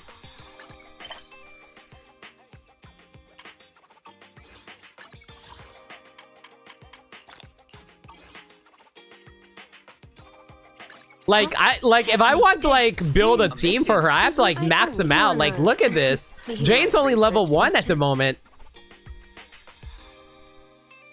If you need help, I say go with Zuyen and Nicole. Yeah, that's probably not a bad idea either. Officer 148, we'll get it done. Ready for need some time. Honestly, this isn't a bad idea either because we can set up a very good disorder build-up considering how Grace is able to build up shock way faster compared to Anby. Yeah, this actually works out just fine. Unfortunately, yeah, Nicole's not going to get her passive effect, and neither will Zuyen, unfortunately. Well, actually, no. Actually, it looks like more of an issue with the fact that, it looks more like it's more of an issue that Grace doesn't have her passive ability procced because I don't have the right attribute for her. You know what? In second thought, Officer standing by. Let's move. Let's get. Ready for combat. Yeah, we're going to have to go with Anby if we want to get the proc off. Anby in position.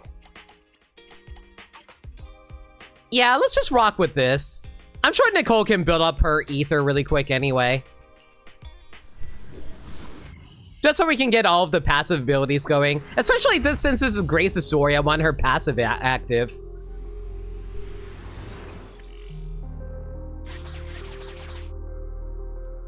The prototype's logic core is old and uses a ton of energy. So, I've retrofitted this kid with an ether storage battery. I need your help gathering enough energy for it. I'll flag any energy-carrying etheric material. All good? I'm counting on you. So what do I do here? Whoa! That little guy up ahead! Is that child just wandering around in the hollow? No, baby! Master, a small, obsolete transport vehicle has been discovered. The routing information in its core database will be useful in expanding possible exploration paths. Grace effortlessly retrieves her tools from her belt and begins examining the machinery, soon locating the data storage. After some tinkering and adjustments by Grace, the transportation machine that was supposed to be scrapped is now operational once again. As Grace watches the little robot stand up and enter a standby mode, a look of satisfaction lights up upon her face. Great, now let's get a move on. See ya, little guy. May we meet again. Totally repaired and so easily. Impressive.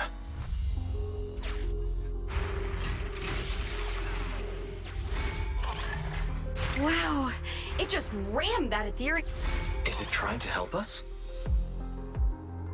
I don't know how I feel about the fact that it easily just kept on cutting out like that.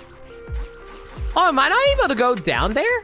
Oh, he's following us! He's helping us beat up all the monster dudes. Good job, little buddy.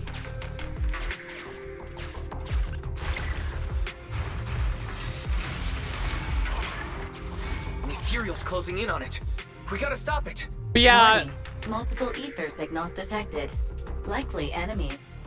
But yeah, it's a little weird that the dialogue kept on getting itself cut out like that. I wonder if it's because of that update that sped up the timing of the TV sections. Because like I remember they specifically said that they sped up the TV sections to make them more palpable for those who are more impatient. Oof. Do I have to go beat this guy up? Oh no. Oh no, he's got it. Good job, buddy. Is it just me, or is the ground moving? That's a lot of ethereals. Be careful.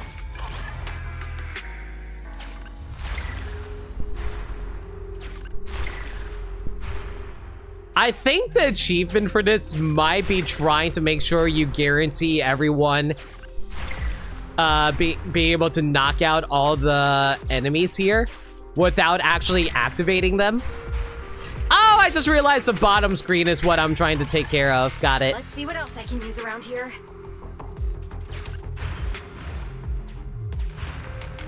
Well done.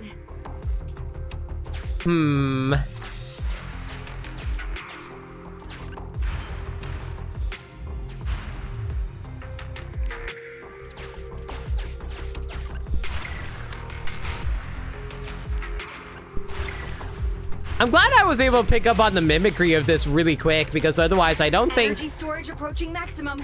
Nearly there. Actually, now that I think about it, I wonder if the achievement wants me to be able to, like, knock out everyone before I...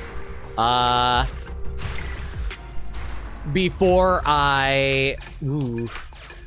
Actually, will I be able to knock this guy out? No, I won't, because, like, if I try to go... No, actually, if I activate this, that will blow up that section over there. That works out just fine. And then we can set up over here and blow up this section over here. Yeah, I don't think there's a way to actually knock out everything here, is there? Because, like, I actively would have to step into the enemy grounds in order to activate that. And I think the achievement, like, I don't know if there's an achievement for this, but I'm going to take a wild guess that there is an achievement trying to avoid running into enemies here. I'm getting corruption warnings on the controller. We'd better work fast, Phaethon. Wow, that one's powerful. Wait, what are you doing, little guy? No, child. Oh, thank you. That's the last of the energy. He sacrificed himself in order to help us. Oh, baby. The energy collection is almost finished. Nice. Finally. All charged up. Warning. Abnormal ether reaction detected.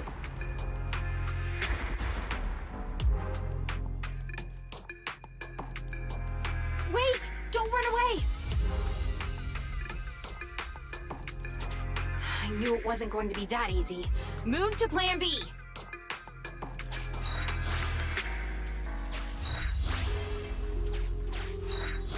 This was a surprisingly quick one. I was actually surprised that this agent story went by as quick as it did. This was mostly just a puzzle solving endeavor.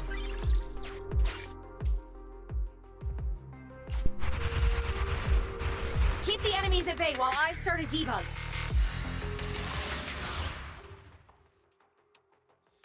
Keep the enemies at bay while I bring you out into the field. Don't give me that look, Grace. That ponytail is already adorable as it is.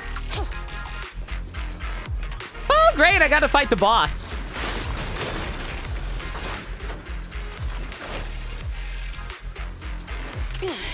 Roger. Okay.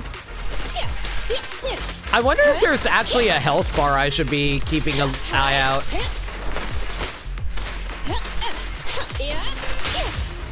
Oh wow, I'm surprised I'd actually built up the shock so fast.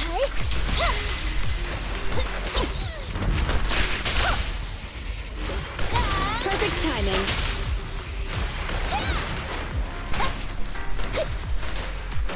Well, not necessarily just shock, but the, what's it called? Hey, hey!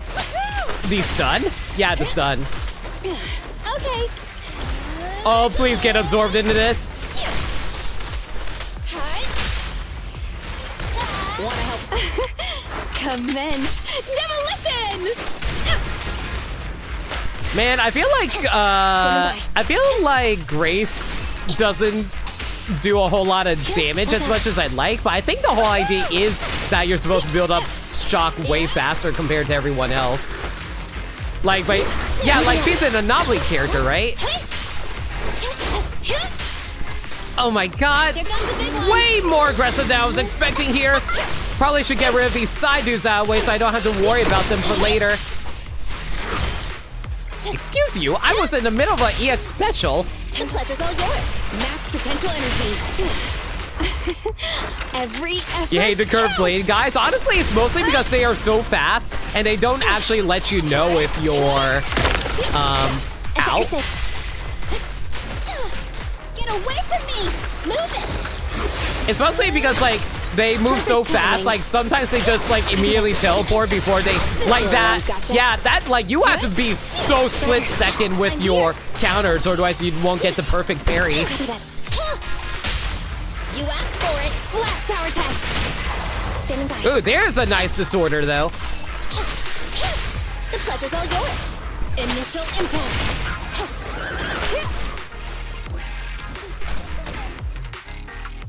The defenses are still holding strong, but there's no sign of abating from either the invading ethereals or the rampaging heavy machine base. Be careful. New ethereals keep appearing within the detection range. It's also because you can't parry them all. Yeah, I feel that. Grace, are you done troubleshooting? Emergency removal of control permissions is still in progress. Give me a bit more time. Warning. Ether activity rapidly accelerating. Speculation. A particularly large ethereal unit, or a large group of ethereals, is approaching. Master, have a guess. Now is not a good time to be joking, Fairy. Belle, can you convince Grace to get out of here? Detecting permission ownership, processing the switch, disabling cloud invocation, matching admin keys. Almost there. Almost! Grace, watch out! Oh. A shrieking noise tears through the air beside Grace. Flying debris and dust stop the oddly shaped monster's advances. That was the sound of a heavy cannon? Who's attacking? Warning. Unknown individuals approaching. A fierce hail of bullets hit the helpless enemies who failed to find cover, and with an almighty cracking, Cracking sounds, for some reason I thought it was crackling. Cracking sound suppresses and drives away all ethereals present. Is this a modded Guardian Mark II tactical mech? Oh my god, a Guardian from Breath of the Wild showed up. Oh, wow, you can tell it's modded with just one look. Seems like you're not completely off your game, Grace Howard. Oh no! Grace found a new girlfriend! The ethereals won't stay subdued for long. Let's talk outside the hollow. No! Grace, don't leave me!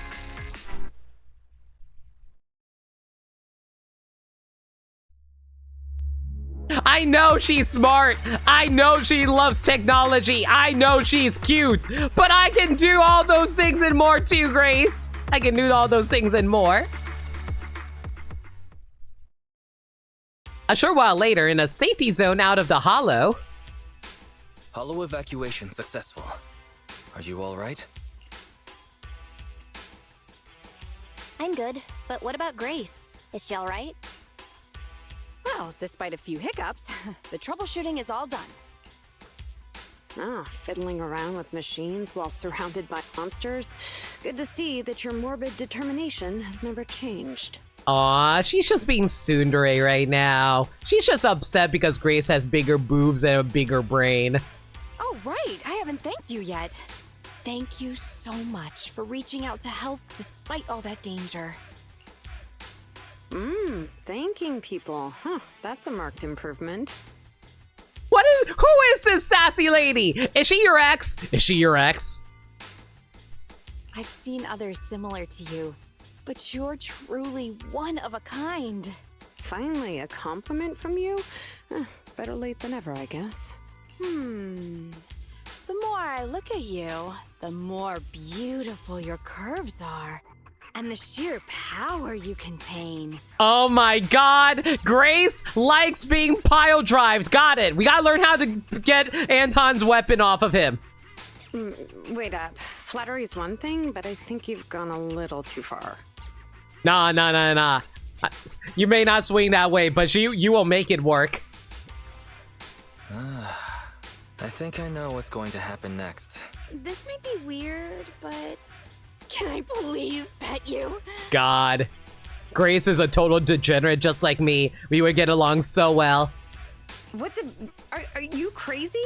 How could you ask something so rude? I mean, just a handshake would have been fine, but I'm sorry. I just can't help it.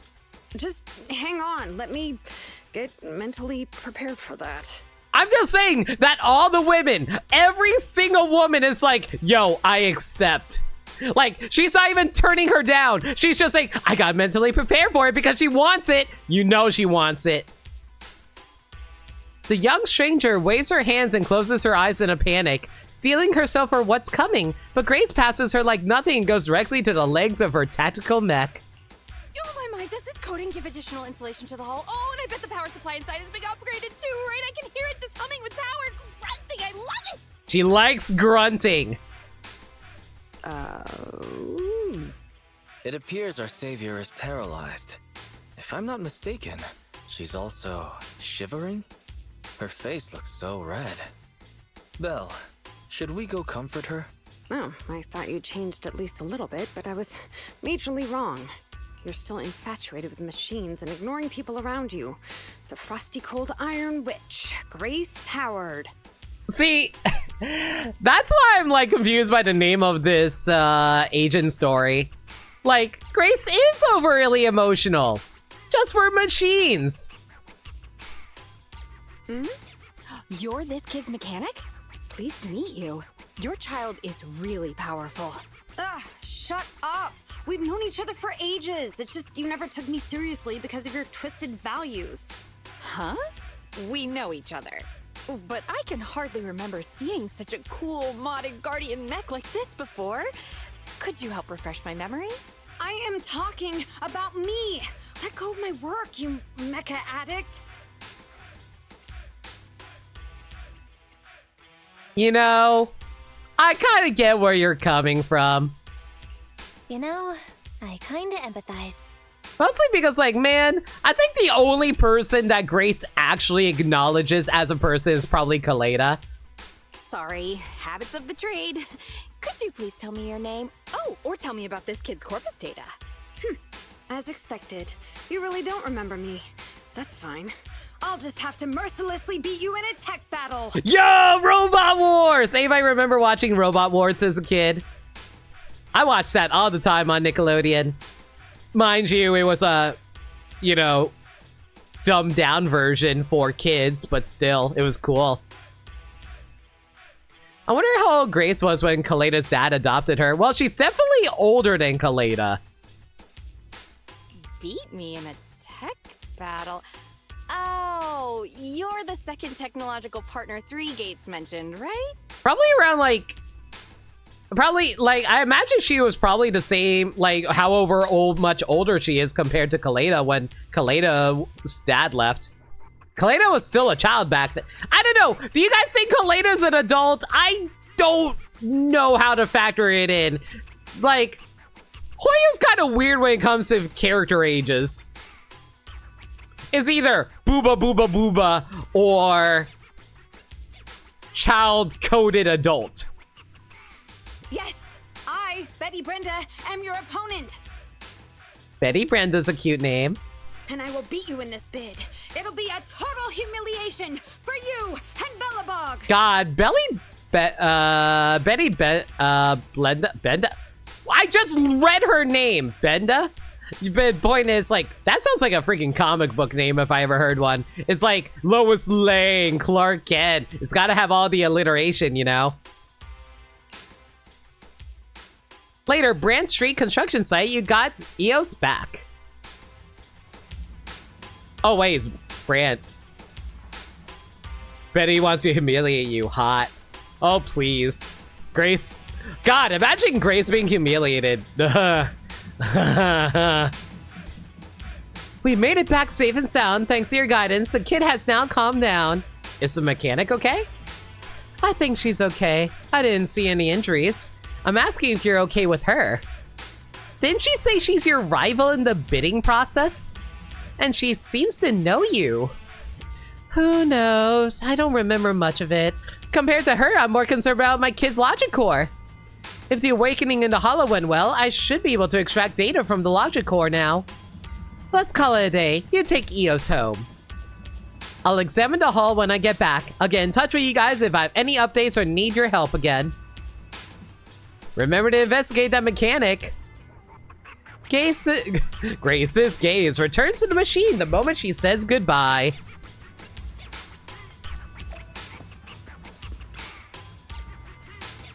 You've been through a lot, my darling. Let's get you home.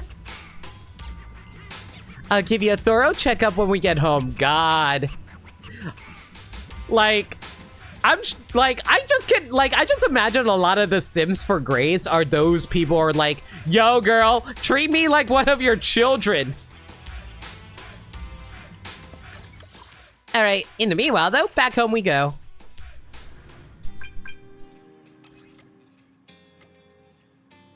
Oh my god, of course Grace's icon is a wrench. Thanks so much for your help. Speaking of which, the mechanic who came to your aid in that crucial moment, I think her name was Betty. Do you remember her?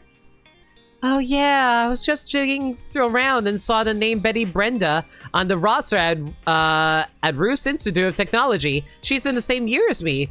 Schoolmates, huh? It's normal. God, you are going way too fast. Please slow down. Let me catch up. Schoolmates, huh?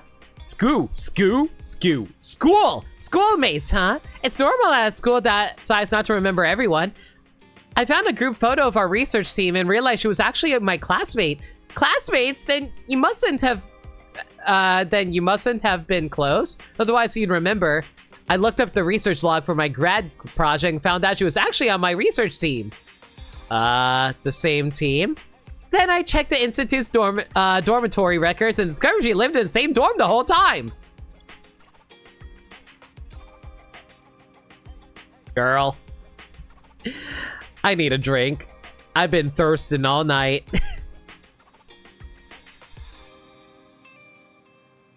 Bachan, where are you? There you are. Thanks for a reminder, Wolf.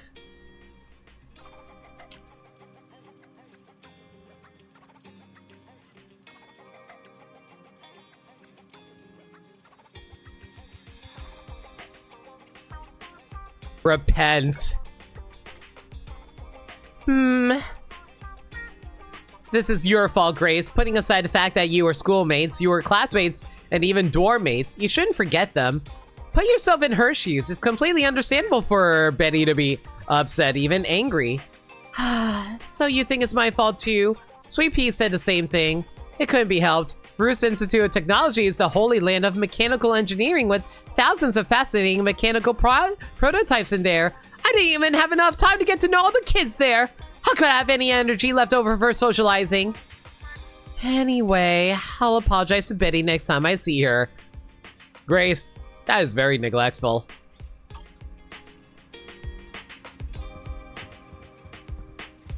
Oh, what?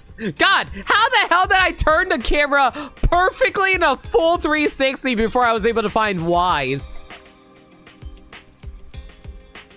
I thought Grace's current obsession with machinery was extreme. Little did I know she used to be even crazier about them. Her former classmates had turned into her rival. That's awkward. I hope we never need to experience things like that.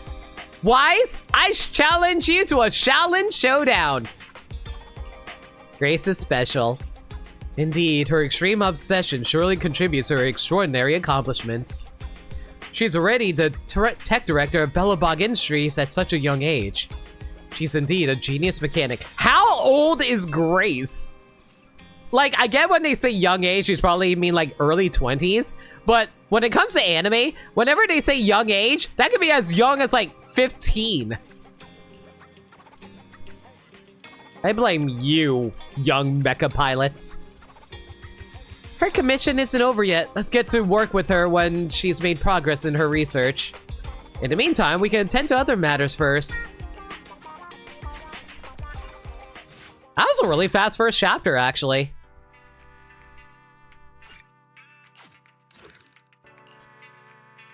Forbidden Witch Part 2.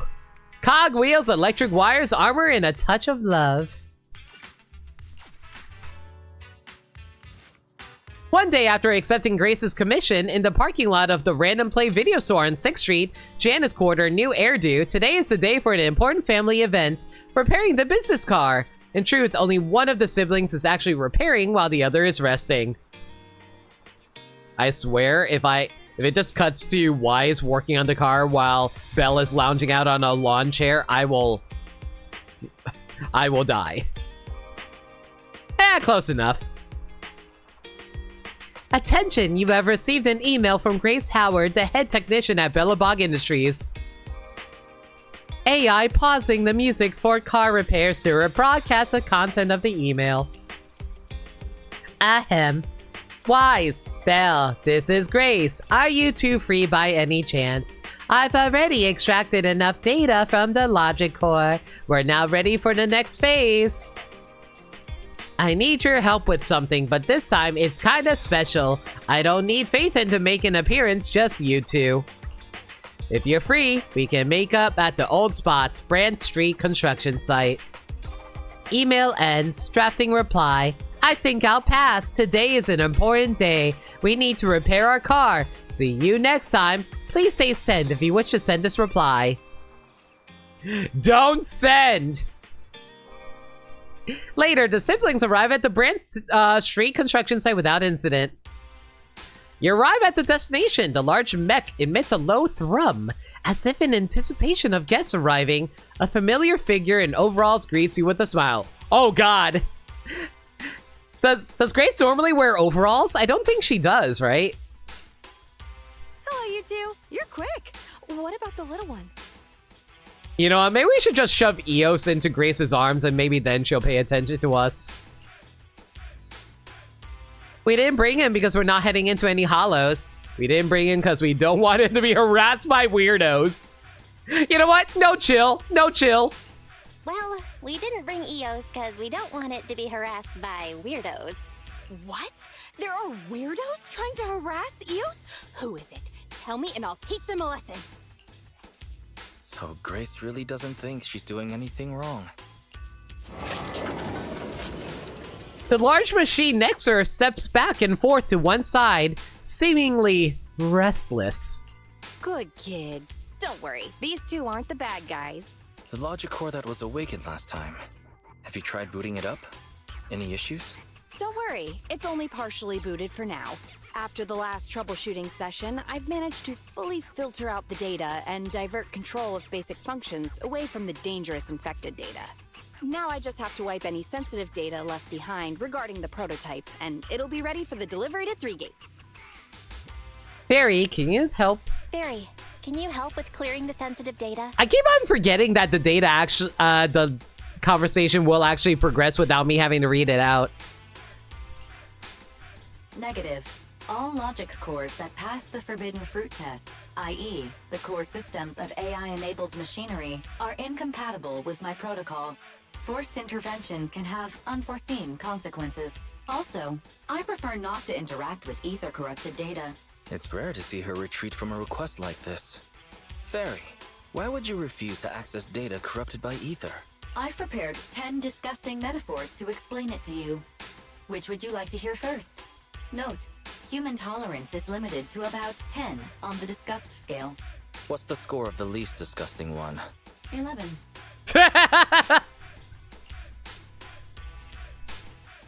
No thanks, I'll pass. This commission doesn't require your faith in disguise. You two alone can handle it. I'm gonna debug this kid's cognitive command system. Only a few basic protocols are needed to set up a link between commands and its behavior. Put simply, I'll issue commands like go left, go right, touch this, touch that, and you'll need to follow my instructions in front of it so that it understands the connection between the commands and the actions. Once cognition is established, act out the commands from the kid to help solidify it. It's like teaching a toddler how to crawl or stand up. Got it?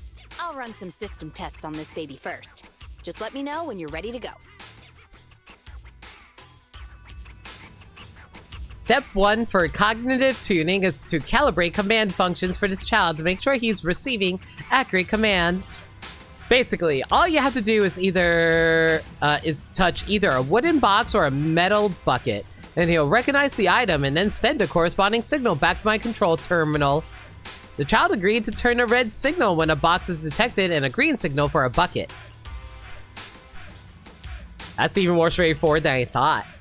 You know, the most complicated systems often start with the simplest intentions. Now it's your turn. Just touch a box or the bucket.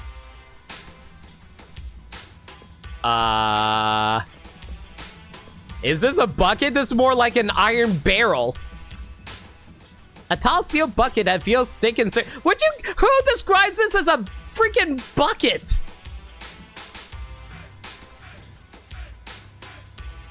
Green, exactly. Great work, my child. This wooden box is built like a tank. A typical Bellabog heavy industry style. The box, the signal should be red, correct. That's my good kid. Initial calibration's complete. It's a great start, but today's class isn't over yet. It's now time for some basic testing of the logic function. Just follow the sequence we agreed on. Red, green, red, red, green. Chat, remember this for me. What kind of strange thing is that? Now you got to touch the box or bucket in a certain order so the kid can tell if you're following the rules. Am I playing a video game? I mean, shut up. Signal recognition, forming cognition, building rules, and executing judgment. That's a red, green, red, red, green deal. Your turn, Proxy. Red, green, red, red, green.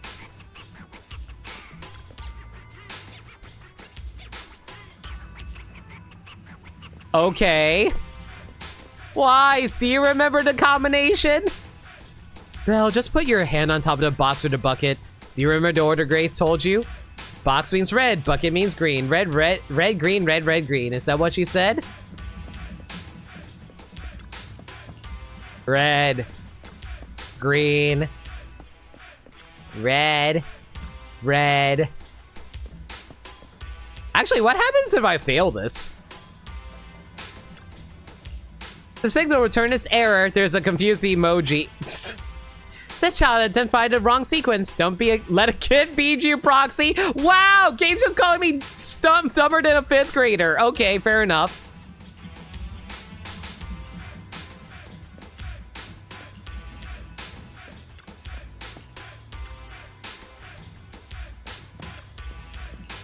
Red, green, red, red, green. That's right, completely correct.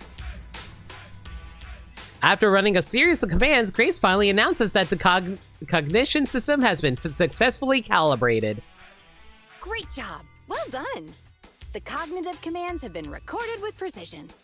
My only regret is that my little cutie Eos couldn't make it here today. The whole point of setting up this scheduled maintenance was an excuse to see that roly-poly kiddo running around. No wonder you've been bossing me around all day. All right, the controls have been sufficiently calibrated. Now I'll perform a full reboot to test the effects. A full reboot, huh? Hope it's not going to lose control again. No problem. I'm fully prepared. I've dismissed all the onlookers and kept the kids' fuel to a minimum. And Bellabog Industries has updated their health insurance recently.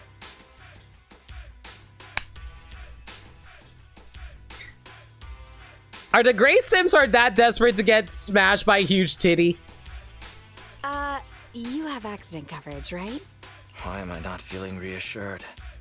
You seem fully prepared for things to go wrong. Don't worry, I'm a professional technician, and I've got everything under control. Let's get started. Grace taps the control panel a few times, and the heavy machine base blurts out a complex string of electronic sounds before sitting up in a more upright position. Very well. The control system permissions are operational. Let's start the first cognitive command test. Go 5 meters forward. Command unfulfilled. Repeating command. Go 5 meters forward. The mech remains standing still. That's strange. Why isn't it following my commands? Unless it really is broken? Danger! Belle, get behind me! The battery in my control panel is dead. No wonder this kid's been so quiet. It wasn't ignoring my commands. It couldn't receive them. False alarm. I propose that we ban Grace from ever touching Eos again. Agreed. And all the other bang boo at home. I need to get a backup power supply. Keep an eye on this kid for me, would ya? Its cognition systems are still fragile, so don't provoke it. And don't let anyone get close to it, including yourselves. How are we supposed to look after something if it's probably going to try to ram us over? I have to get back to the store for a moment. Be careful, okay, Belle? Wow, Wise, tossing your sister right under the bus. Or in this case, a giant construction machine. Sure, whatever. Soon, the only thing that can be heard around is the low thrum of the heavy machine base running. The test site is a mess. Let's help Grace tidy things up while we're here.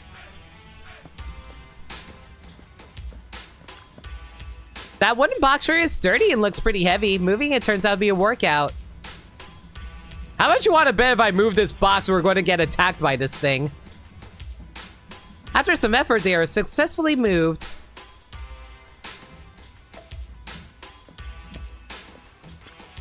Moving this bucket is even more challenging. Move the bucket.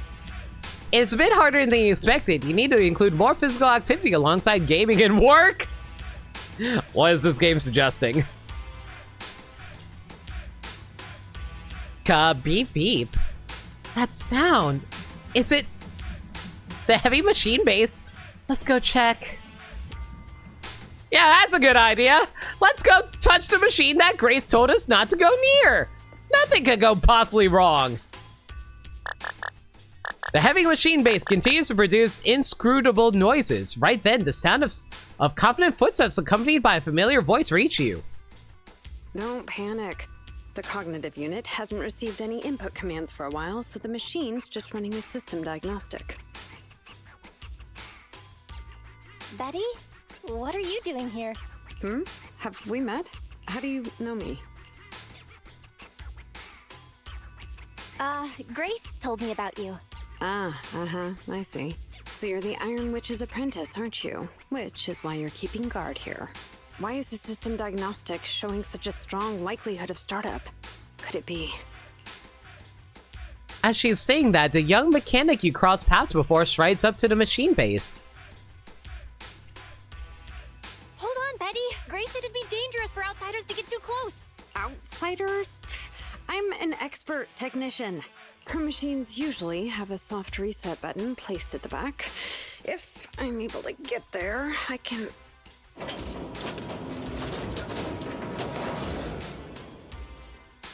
Oh, no need to be so paranoid, you scrap heap. I am here to save you. Are mechanics known to just be talking to their machines the entire time? Once she draws in close enough, Betty suddenly dodges and darts to the rear panel of the mech, slapping a button hard. I knew it. There was a repeat air loop during the self-diagnostic. Onboard memory was getting sapped, so a soft reboot did the trick. It's all because of her. Insisting on the stupid logic core is what has caused the problem. Logic core? What's wrong with it? The logic core is a precious technological breakthrough that grants mechanical creations the ability to have independent consciousness, potentially even enlightening a machine enough to pass the forbidden fruit test and be truly endowed the soul of an individual. You ever think about how hacked up this universe is, where people have passed the AI singularity and have developed independent consciousness onto machines that they can actually think for themselves and apparently develop freaking souls? I know Billy is one of them. I love Billy. I'm just saying, Machine Uprising. Have you heard of it? However, this kind of technology is not required for production tools like industrial machines. I admit that the efficiency and work capacity of Belobog's heavy machinery are superb, but the cost of production and maintenance is going to be out of this world. Unfortunately, buyers on the market love pursuing these unnecessary and uncontrollable gold-plated features, so the industries followed suit and started researching personality tools. The robot girls can acquire sadistic tendencies. You do you, Nameless. Let me ask you, if you want to make an axe that chops wood faster, will you equip it with jet thrusters, AI systems, and a voice that yells at you, "Master, Master," every time you poke it?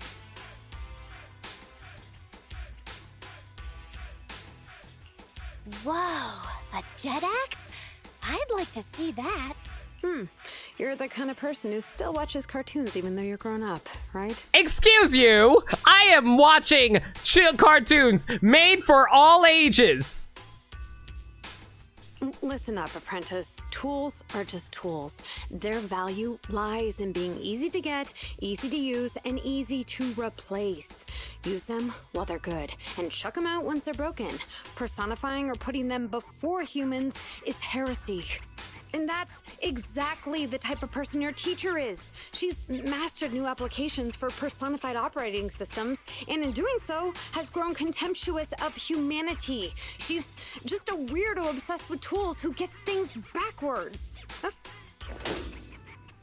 Betty speaks with emotion and slaps the heavy machine base beside her with a loud clang.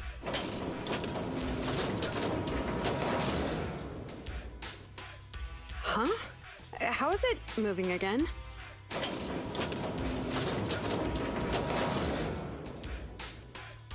Hang on. Stop right now. I was being careless just now, not hostile.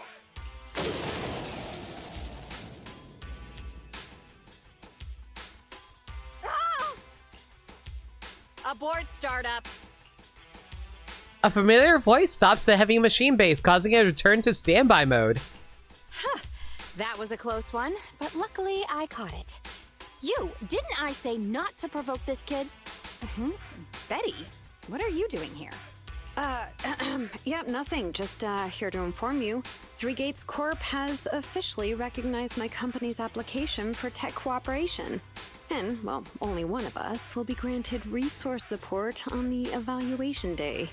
Be forewarned, Grace. I see. Well, thanks so much for passing on the message. If there's nothing else, I'll keep tweaking my little problem child, okay? Oh, yeah. And as for you, thanks for your support today. I'll give you a call when I need a hand next time. You can head off now. Having said that, Grace quickly walks over to the heavy machine base without looking back and focuses on her debugging work. See that? Something might have happened just now, but she clearly cared more about the machine than her own apprentice. That's the cold iron witch I know. But it's fine. I'll soon let her know to never take people lightly. I wonder if the idea is that we're actually completely misunderstanding Grace, and I feel like that probably is actually the case. It's more about that Grace has her hobbies and love for machines, but she also recognizes the dangers of those machines, and that's why she has to tend to them so carefully so they don't actually harm other people. We'll see how this story ends. Nobody seems to notice the sound coming out of the phone in Betty's pocket. External data downloaded complete. Did you just steal technology? Or like other companies' data? Welcome back, Belle. You seem to have something to say. What, did anything happen? So, Betty and Grace had an argument over their differing views on machines. It's a shame I wasn't there to witness it. According to Grace, she might contact us again before the press conference. That should be the last contact unless something unexpected crops up. After that, we can settle the commission fees. I have to admit, I'm itching to know more. We should definitely dig into Grace's past when the opportunity comes knocking. I'll keep an eye on the group chat. While we wait for Grace's messages, you can get back to your daily tasks. Thanks for your hard work. Wow, that was actually a really fast part too. We might actually be able to finish off Grace's story in its entirety tonight. I thought it might take longer considering how long it took us to resolve Nekomata's story.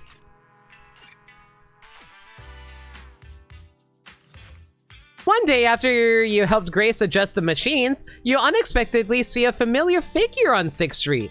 It's Grace's competitor, Betty Brenda. Man, this game really loves using the word familiar figure a lot, don't they? Like, they used it like 3 times in a row. What's she doing here? You need to share this news with your sibling. Huh? What's Betty doing here? Street CCTV images retrieved. She appears to be talking to an officer, and judging by her body language, 1. They were engaged in a heated discussion. 2. They were quietly arguing. Suggestion: to better complete Grace Howard's commission, Master should learn about this conversation. Barry, what's your goal here? I just really want to know. Can you show me? Can you show me the strangers like me? AI has a right to gossip too. I'm with Fairy on this one. Go listen in, Belle. She thinks you're Grace's apprentice anyway, so there won't be any trouble.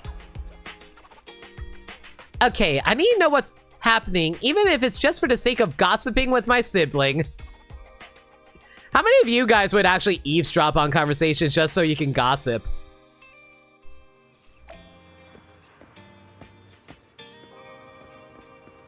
Hi, what y'all doing? I can make sure the meeting point is safe. How many times do I have to repeat this? Are you Grace's apprentice? What are you doing here? 1 sec. Betty whispers something to the officer again and then turns around. So, what brings you here? Does the Iron Witch have a message for me? I just want to say hi. You want to go out for some ramen or something? You got way better manners than your master. Fine, there's actually no better time for you to be here than now. I happen to have a message for your master. She's already lost this bid. Okay. I've completed my research, already submitted the results to 3 gates for review. We'll soon hold a presentation to demonstrate my results. I'm the first to hit the target. Go back and tell your master she's welcome to attend the presentation. Oh, goody. It's going to turn out that the machine's about to go rogue at the presentation because you stole Grace's technology, right? I'll post the address on the Knock Knock business channel. Please make sure she checks it. Our longtime rivalry is finally coming to an end. Don't let your master run away from the ending. Please tell her what I said. See you soon.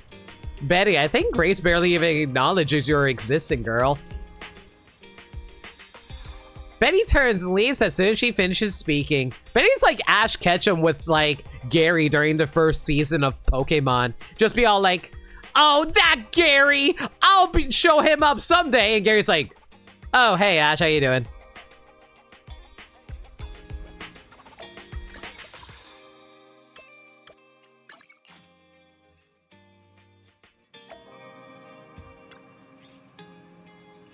Belle, you're finally back. Here, have some water and tell me everything you know. You won't believe this. You shared Betty's message with your family. That's unexpected. Not only did Betty complete the technical research early, she also invited her rival to her presentation. Awesome. I can't wait to see them bite each other's head off. Lewd.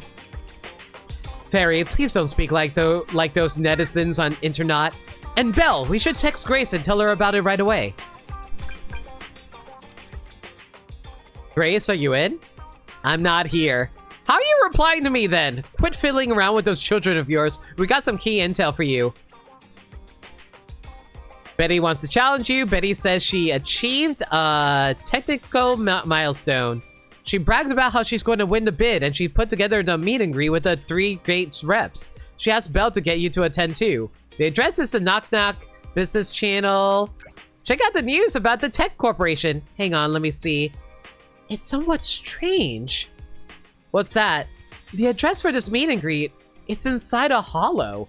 Of course it is. Yeah, a companion hollow off the Lemenian Hollow. It's an old construction site. I'm guessing Betty's technical milestone has to do with that modded guardian mech of hers. Maybe she's meeting those reps inside the hollow to give a demonstration of his firepower. One of the 3 departments from the 3 Gates military If their tech cooperation is based around military tech, that makes sense. Wanna go to the meet and greet, Grace? It's up to you. Yeah, let's go take a look. It's a big loss for Belobog to miss out on this bid. Knowing your enemy isn't always the worst thing. Besides, we can check out this new tech in action. Can I count on you two for navigation? Let me know when you're ready. I'm ready whenever. Investigation. Witch's Trial. Old Town District witness Betty's technical achievements.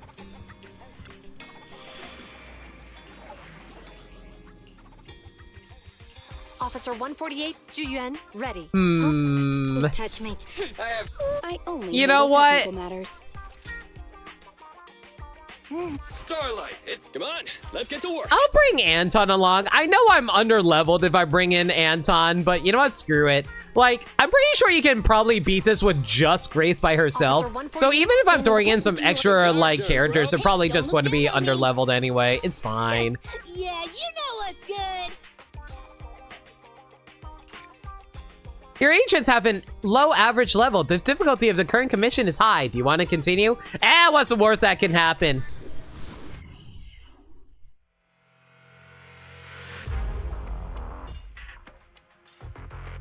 I just want to bring in the Belobog characters for funsies. Following Fairy's navigation, everyone is finally brought to Betty's location. Besides her stands the modded Guardian Mark II tactical mech. You're too slow, Iron Witch. Betty! I'm already warmed up. Introducing the new tactical mech, upgraded for CoreLogic OS. Witch Hunter Alpha. Come on, demonstrate your might to our guests. Commence offensive maneuvers at 6 o'clock and 9 o'clock. Nice. Following orders. What? The mech responds in clear human voice and instantly performs a complex array of tactical motions. It seems similar to that mech Grace was debugging. Oh, what's wrong, Grace? Hard to believe the personality OS you were so proud of has been replicated by someone like me. A cheaper, more productive, and easier to deploy modular personality OS. The maintenance costs are half what you pay. There are none of the whole stability or personality disorder risks you fretted about. Didn't the market applaud your tech patents? They'd always say only someone who loves tech as much as Grace could achieve this. The cold and withdrawn Iron Witch, a weirdo who treats machines like people. This black magic you've been researching for so long, cracked just like that by me. Considering it's a patent, doesn't that mean you infringed on copyright law? Or intellectual property law? Ooh. With a roaring hum, the mech completes its tactical maneuvers before returning to Betty's side. Task complete. I suggest switching to auto defense mode. Is that okay, Master? Go ahead. The subtlety of this plotline is about as overt as a sack of bricks. Its intelligence system is crude, but I like its gumption. Approximately 1/1,000th as professional as me. Enough, Fairy. Don't add fuel to the fire. Belle, how is Grace doing?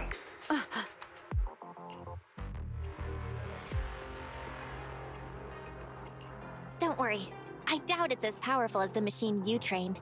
That voice is so lovely. Oh my god, Grace. You want... Man, she's both a mommy and she wants to be dominated. What kind of character is Grace? She gave in so easily. But somehow, I'm not surprised at all. It responded to the voice command and executed the instructions without any redundant movements, and the steering mechanism's brake nozzle is gorgeous. It only listed one default command when recommending actions, and still so immature. I love it! Oh, enjoying it? Why are you admiring your rival's work? This kid looks really good. Grace, you can't praise your rival like that. Yes, I don't like it yet. Oh my god, Grace has no subtlety. I love her. You claim to have replicated Bellabog Industries' patent, but I won't buy it just like that. I'll believe it when I see this kid show us a little more. Grace, you just acknowledged the fact that she replicated your patent. She's infringing on your IP. Show it to me. Right here, right now. Best if you let me pick it apart myself so I can see better. I'll admit the only reason I know about this right now is because I was giving a lecture about IP law in my Discord server because about how Nintendo is finally suing Pal World for infringing on their patents. This is getting weirder and weirder. Why would I let my rival disassemble my work? But, well, you do have a point. I'll have Witch Hunter Alpha accompany you to demonstrate the difference in technological achievements. I've uploaded the coordinates of Three Gates' meeting place to Witch Hunter Alpha's memory. Enjoy its company and appreciate its skills along the way. Really? Thanks. But this doesn't mean I concede. I'm starting to worry she might side with the enemy. This is the meeting point Betty mentioned. I didn't expect this kind of company. Prepare for combat. Let's go.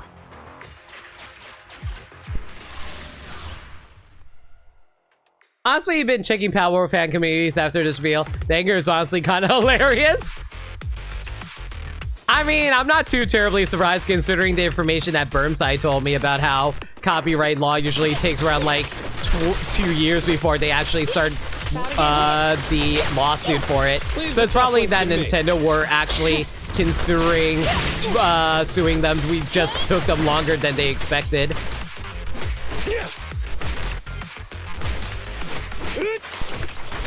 You rang. Spacing out.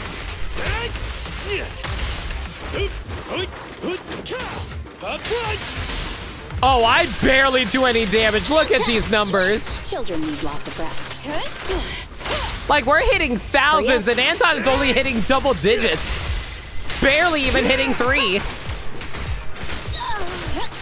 And they took so much more damage. Oh, man. This might have been a mistake bringing so many low-level characters here. Might want to focus on Grace.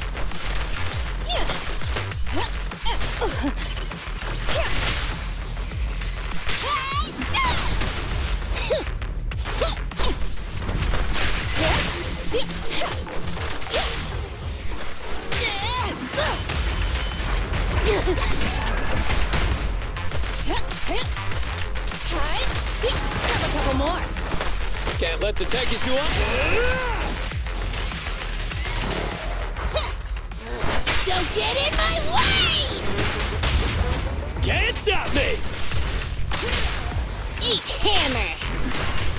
I'm here. I probably should have actually swapped over Grace there for the maximum amount of damage I could have done.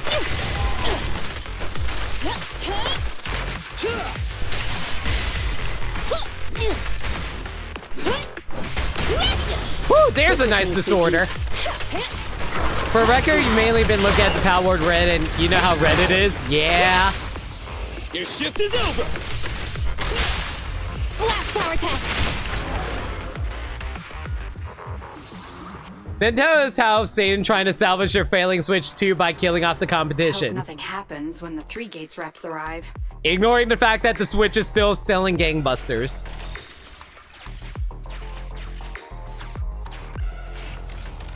Betty proudly showcasing her masterpiece, following her command, an enhanced mech named Witch Hunter Alpha dutifully takes position, guarding Grace. Is it really reliable?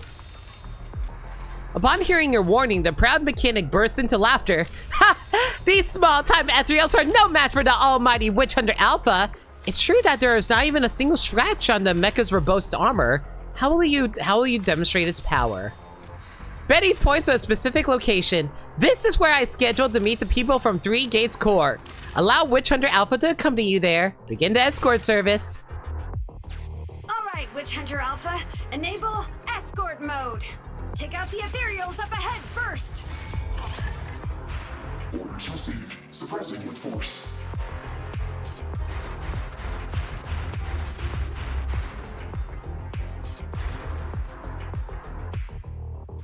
You forgot one.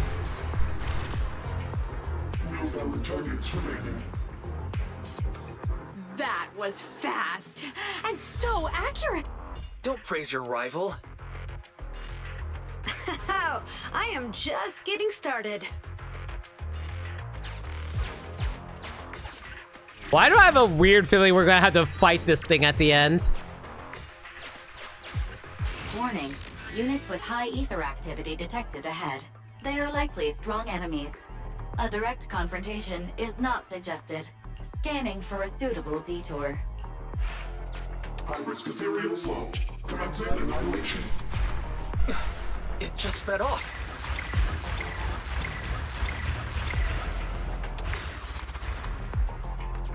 Incredible! Such a powerful hit! Yo, Red Burning Dragon. Witch Hunter Alpha suddenly speaks with a smooth synthesized mechanical voice, seeking your evaluation on whether its actions align with the escort requirements. Please provide correct instructions if there's any violations. Don't worry, you've done a great job. Feedback saved to data table. Detour route cancelled.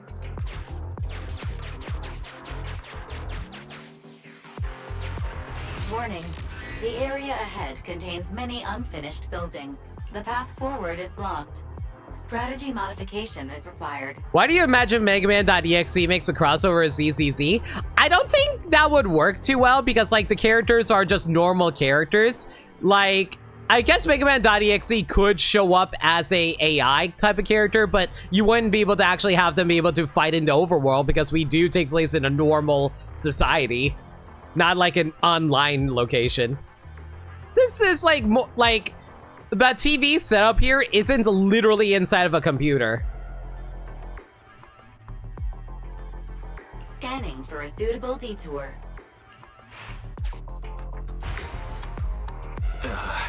Is it trying to force its way through? Now, that's surprising.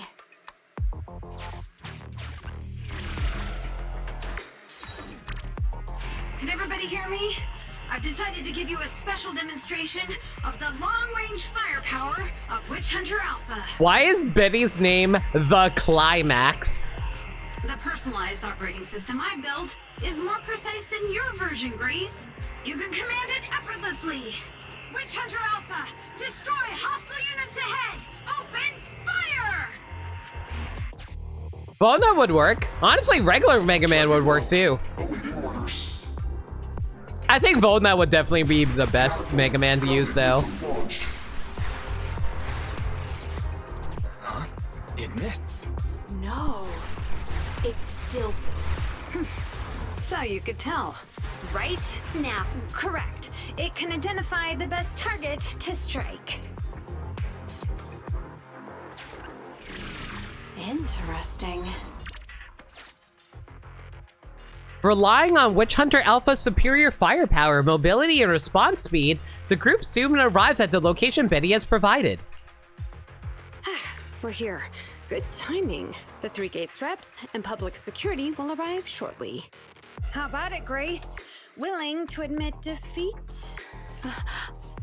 I'm willing to admit this kid is indeed a superior mech, with strong firepower, good mobility, and responsive controls. A weapon well suited for mass production. When I first encountered it a few days back, it didn't have the Personality OS installed. I never expected our patent to be reverse engineered to such an extent in such little time. I repeat, why are you not suing Grace's butt off with how she infringed on your patent? I finally got to see the day that Grace admits defeat. Ho-ho! Not just yet. I have a question to ask you first. Ask away. It's not a question for you. It's for the kid. What? Grace approaches Witch Hunter Alpha, now in defense mode.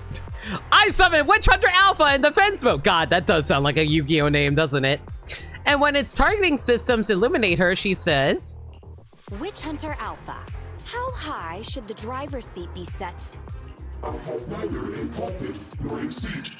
Your question does not make any sense. What if you were to suggest a seat height? What would it be? Nothing over 140 centimeters. After listening to Witch Hunter Alpha's response, Grace's expression suddenly grows serious. She quickly leaves the mech, deliberately bypassing the targeting system's dead zone. Seat-height? What kind of question is that? Betty, shut down Witch Hunter Alpha right now, or uninstall the Personality OS. We need to take it out of the Holo ASAP. What nonsense! I have no idea how you've gotten your hands on it, but I'm certain your Personality OS is plagiarized from the data frame I've deployed in our prototype. Oh, now you're gonna point out that was plagiarized. Hey, no need for such ugly accusations. Resorting to this all because you can't admit failure? Kaleda is actually the third shortest character, with Cord and Nekomata being shorter by 2 and then 1 centimeter. Yo, that's... So Cord is the shortest? Yeah, that sounds about right. Just because you asked a useless question, you're now accusing me of plagiarism? 140 centimeters. That was Koleda's height back then. Huh?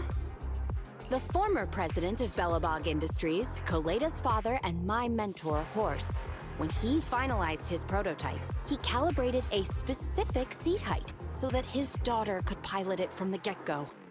That height was directly embedded into the logic core. On the way here, I realized Witch Hunter Alpha's thinking patterns were similar to those of our kids. I was suspicious if you'd used the same data framework. The answer to this question has finally convinced me. Only our prototype, a Bellabog Industries mech, could know this by default, because my sweepy gets mad if the seat is set too high. Oh my god.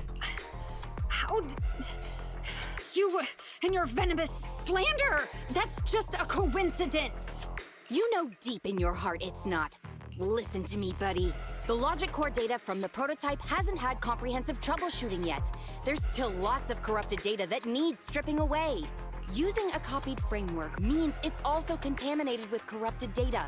And we've already been inside the Holo for over 2 hours. This kid is at risk of losing control at any second. Why would... No way, you're lying. I won't be tricked. Really? Still not giving up. Fine. Here's another task for Witch Hunter Alpha then. Translate this. Red, green, red, red, green. Red? Green? Now what are you up to? Box, bucket. Box, box, bucket. Huh? How are you speaking in unison? Because this is the cognitive command code I installed when I debugged my kid. Wake up, Betty. Turn off Witch Hunter Alpha right now.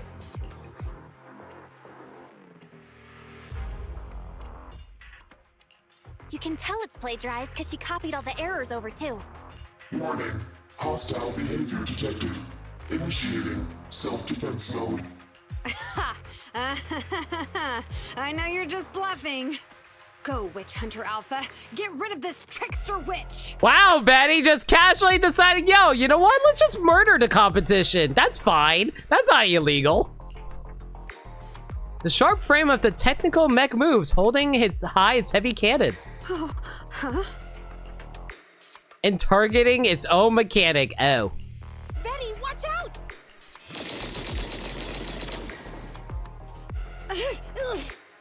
Hostile targets locked. Commencing pursuit.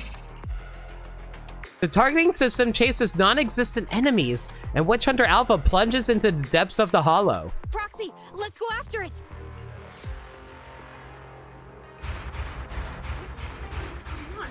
Witch Hunter Alpha, stop! It's lost control. After it!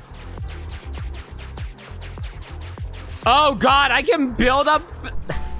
I didn't realize I can build up corruption during story like this! Corruption inflicted, radicalized. Both enemies and allies deal more damage. I can't tell if that's a good or bad thing.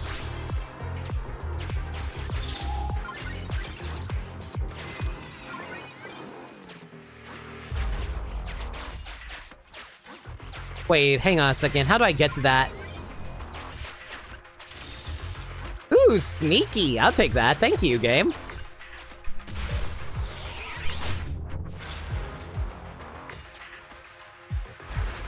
It's just a simple mistake, a little hiccup. That child is your heart and soul, right? Hurry up!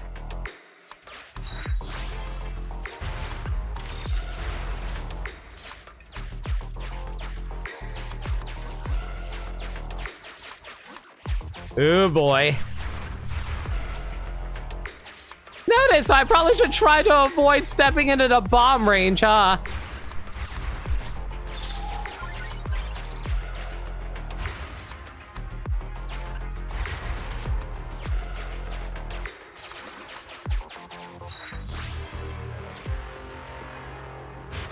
It's that guided missile. Has it stopped? I've updated the target for the guidance module. You're just a machine. You dare defy me? This is your... What?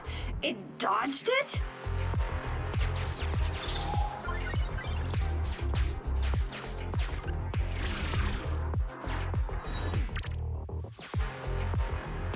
Witch Hunter Alpha, enough now! Do as I say! Stop! Was, I, good. Oh boy. They also shoved an ethereal into us too. Okay, how about we talking here?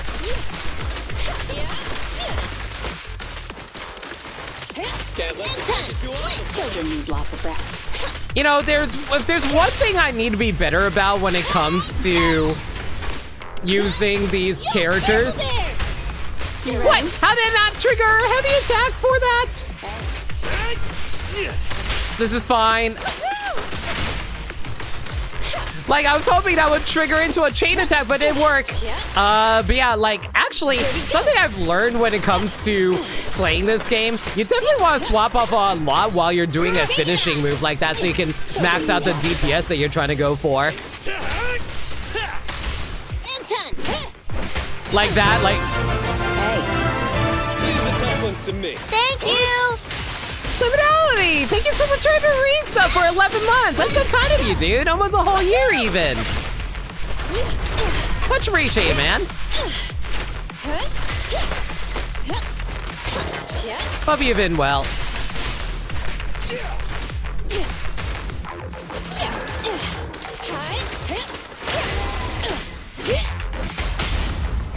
Max potential energy.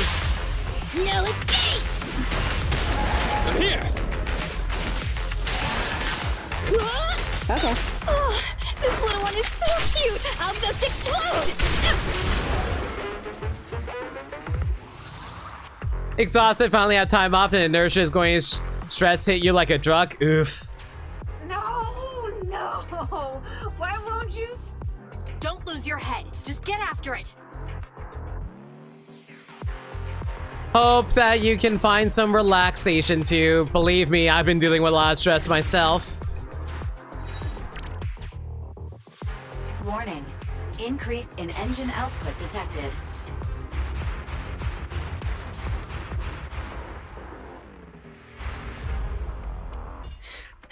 Very well then. You forced my hand. Now, set the explosives along its current trajectory. Go down! It's still moving. Why? Why?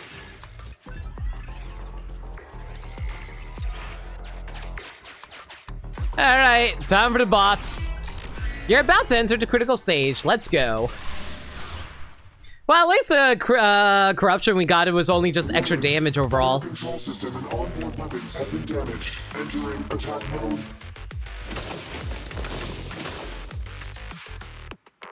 The target's hull has been damaged. Ether activity is steadily increasing. That's no good. We're not doing enough damage to stop it. Oh gosh, how could this happen? Betty, what now? Any contingency strategies? You're asking me? Of course I'm asking you. You're that child's mechanic. You know it inside and out. Think about how to solve this problem. The logic core is already corrupted. I can't command it. pull yourself together. Now's not the time to be pessimistic. Careful.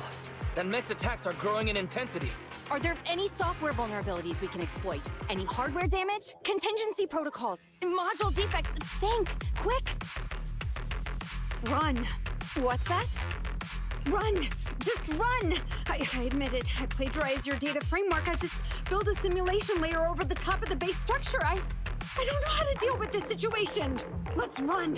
Our weapons aren't enough to deal with it, and it will only get more dangerous as it corrupts. So, what about your mission, then? What about the 3 Gates reps? I'll explain things to them and let this crazy piece of metal fend for itself.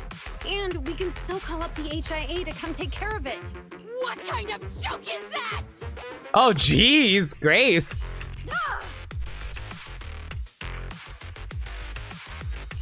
I've never heard Grace roar like that.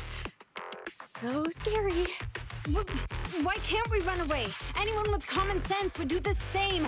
We're facing an experimental weapon that's out of control, and our only control tool is broken. That's it. Let's leave things up to public security or the HIA. It's totally reasonable. I know what you're thinking. You just won't give up on that mech. You want to save it like it's a person, but this obsession with machinery is fanaticism. Why are you making me stay with you?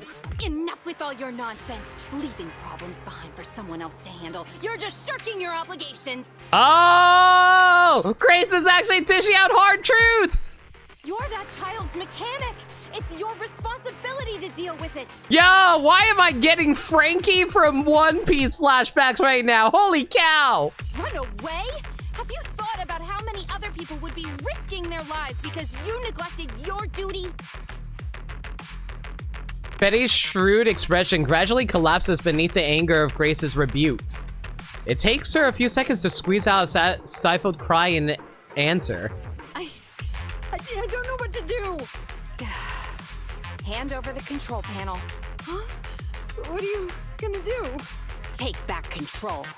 Take back control of the logic core while it's being corrupted by ether? How? You said that you only built an emulated control layer, right? If the central control system and mech command are carried through the emulated control layer instead of direct authorization from the logic core, then there's still a chance. But that'll be almost impossible unless some magic happens. Frosty Cold Iron Witch. Huh? Isn't that the name you've been mocking me with?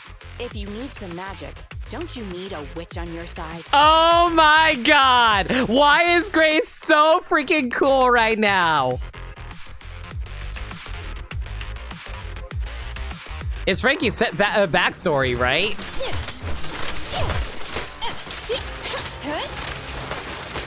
Leave the tough ones to me. Come on! Think I get it? Stand still. Burn it all! Okay. Leave the tough ones to me.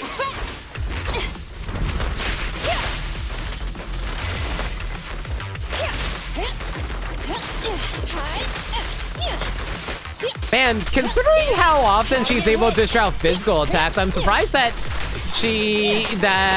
Grace doesn't do more assault damage. Actually, I think it's impossible for a unit to character be able to do 2 elemental attacks, now that I think about it. If I recall correctly, that they straight up have to be on the field in order to trigger it. Give your pile driver a break! Children. Commence demolition! Burn it all! Watch out. I keep swapping into Kaleda, really hoping that I can build up some fire damage so we can get some, just so we can get some disorders going. Unfortunately, I'm just dishing out way too much electrical damage. Burn it all! That's fine, honestly. Eat hammer! Grab a couple more. There's a disorder, though. Whenever I can get off Kaleda off a chain attack, then I can get some fire going.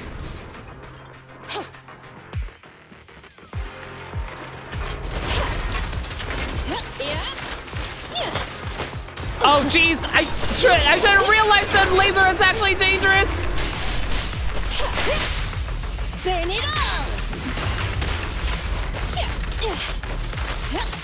Yeah, if there's one thing I can definitely rely on Kaleido for, it's definitely build up burn damage.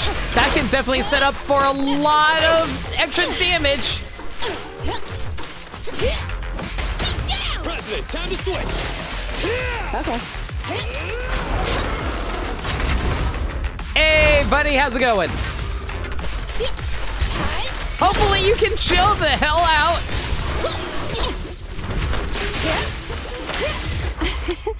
Every effort counts! I know that Grace's isn't exactly the strongest, but she is definitely the strongest in terms of her ultimate at the moment compared to the other characters I have considering levels at the moment.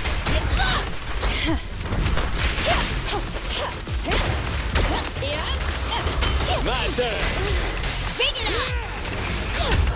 I'm here. Eat hammer! Initial impulse.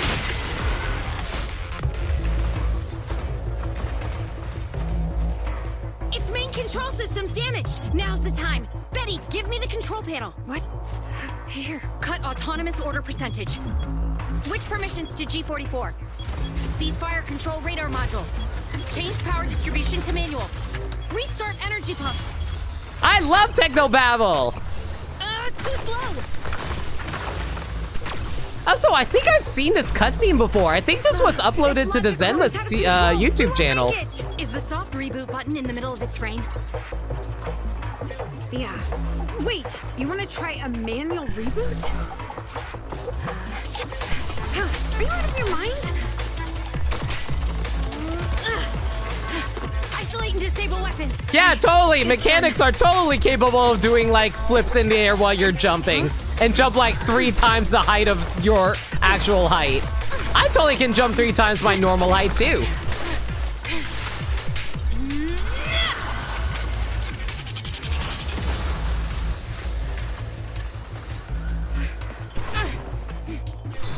Never watch cutscenes off the YouTube channel. Also valid.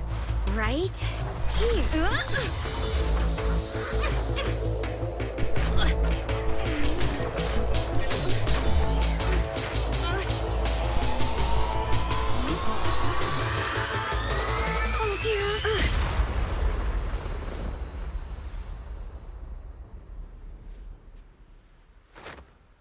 They can and will post major story spoiler cutscenes without labeling. Man, that's annoying.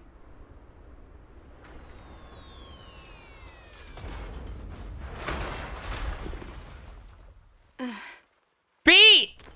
I'm sure a lot of people are really happy right now. What a good kid. Welcome back.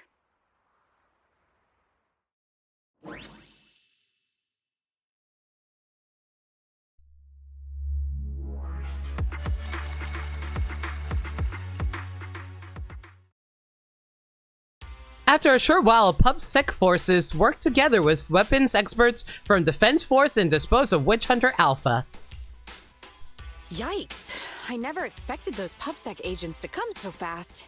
I didn't get a chance to appreciate that kid's insulation coat as much as I would have liked. What a texture, despite all the battle damage. You worked some real magic.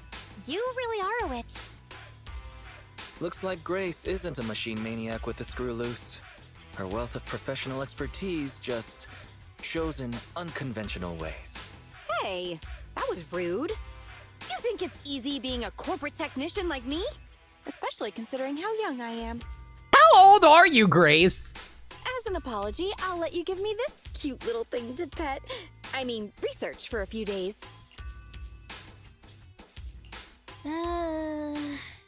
Here's your reward. Go on, Eos. She won't hurt you. Our baby is very upset. As everyone comes down, the 3 gates course reps pass by with a crestfallen looking young girl. Betty. Betty Brenda!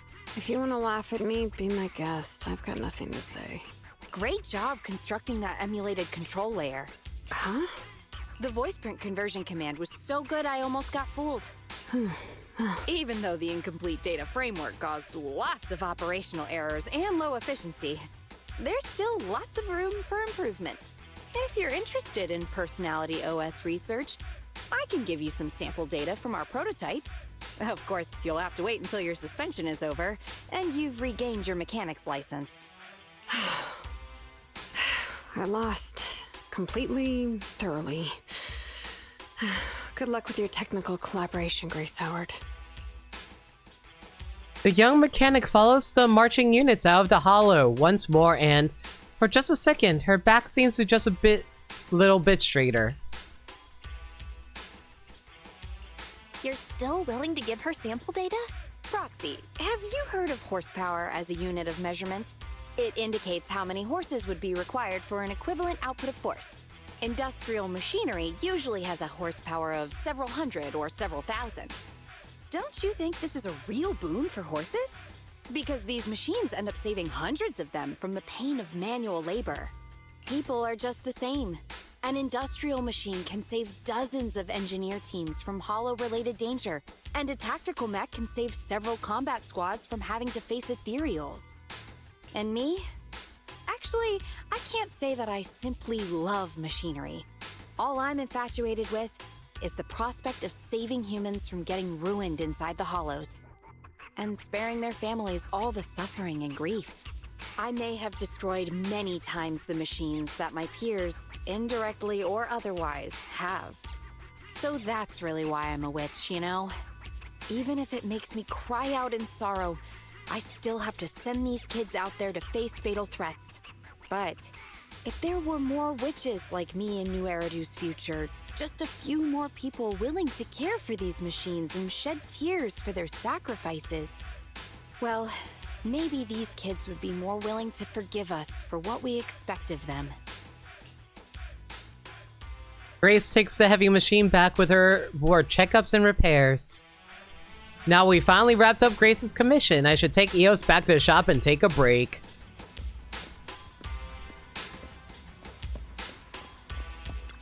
I feel like Grace's writing is a little inconsistent, I gotta say.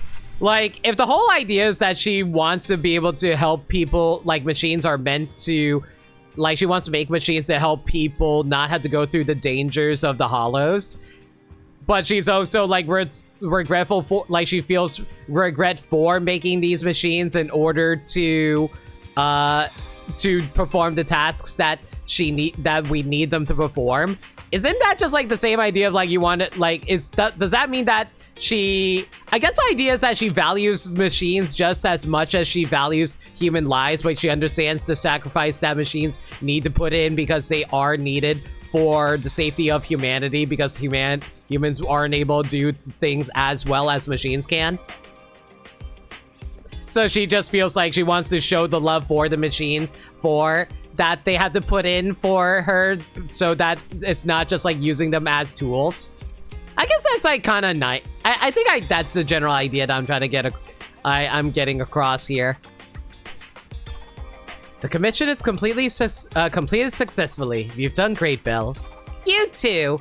We don't often get to see such a cool side of Grace. Turns out Frosty Cold Iron Witch isn't a degrading nickname, but an honorable title. Also, no one gets injured in the end. That's a relief. Indeed. Belle, I'm curious about what you think. Should tools just be tools? Can we get attached to them? If we are nice to them so that'll be easier for us to give up on them later, does that make us kind or heartless?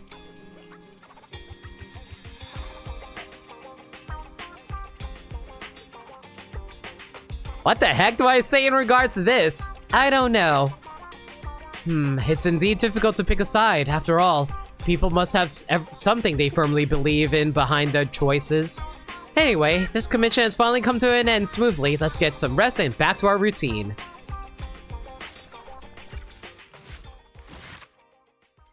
Another agent story completed.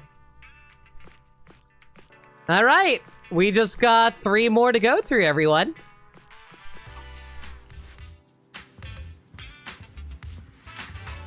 Wait, so does that mean I can just like message Grace now? Yep, we've unlocked Grace as a date target. You know what? We'll do 1 interaction with her. I do have some invitations remaining. Grace Howard. Impressions of Grace. Honestly, Grace's sleep schedule is kind of terrifying.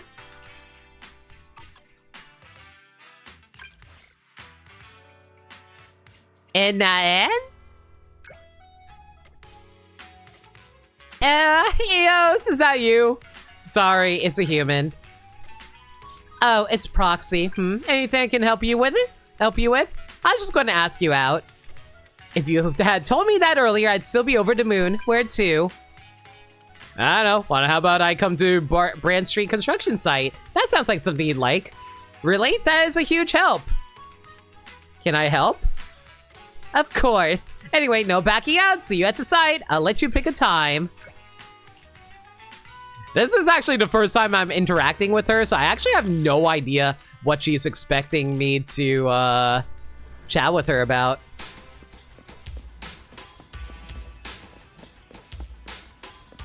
Hey, Grace. What you up to, girl? You're finally here! This and all of these needs to be moved to the warehouse. There's a cart over there. I'll leave the rest to you. You know what? Whatever makes her happy. On it. Trust increase. I like that decisiveness. You assist Grace with some tasks at the construction site, spending some time. You feel quite exhausted, perhaps because you haven't exercised in a while. Shut up, I literally exercised this morning. You're already done. That was faster than I expected. It feels good to get a little physical exercise once in a while, right? I can do even more. Impressive. Here is your payment. I hope you'll be able to help out again sometime. Oh, you actually get money out of that too. It's only 300 Denny, but I'll take it. Lucky you. You were. Thanks for your help. I wonder how much support we actually got out of that. Wow, we almost filled up her entire bar right off of that. Nice. Well,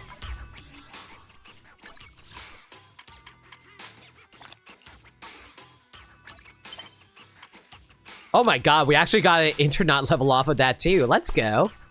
I'm level 52 now. Let's go. All right. Well, I guess that's just going to be it for now. I know we're stopping at 3 hours, but I think we're good to just end here for Grace's story since we were able to resolve that fairly quick. Everyone, thank y'all for coming out tonight. I really appreciate everyone who came by and enjoyed the Zenless stream.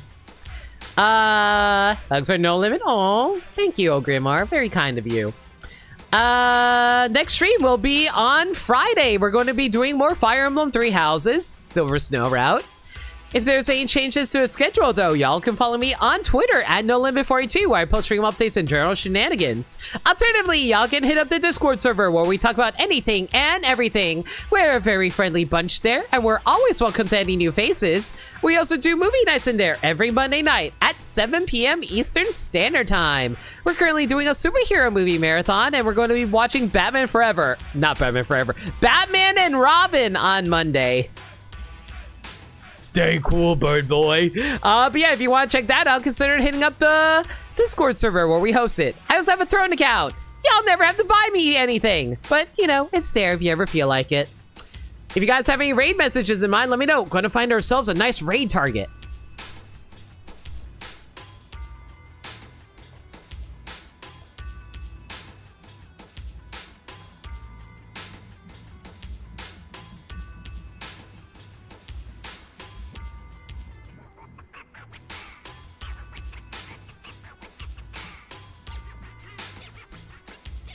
Well, it is Wednesday. Might as well go for my usual Wednesday target. Excuse me. Sorry about that, everyone. Sneezes.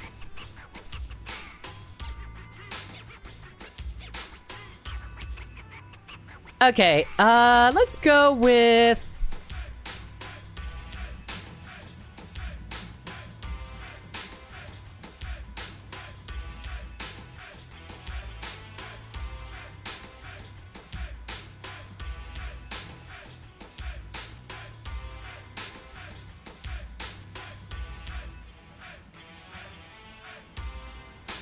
You know what? Let's just keep it simple.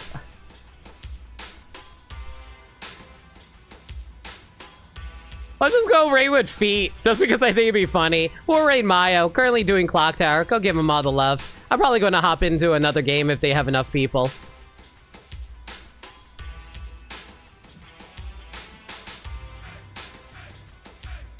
Until next time, everyone, thank y'all for coming out. I really hope you enjoyed the stream. Until next time, stay safe, take care of yourselves, and remember, love always. Good night, everyone. Oh, did I not turn on Zenless? Oh, I forgot to turn on the Zenless audio. Oops. Well, whatever. Good night.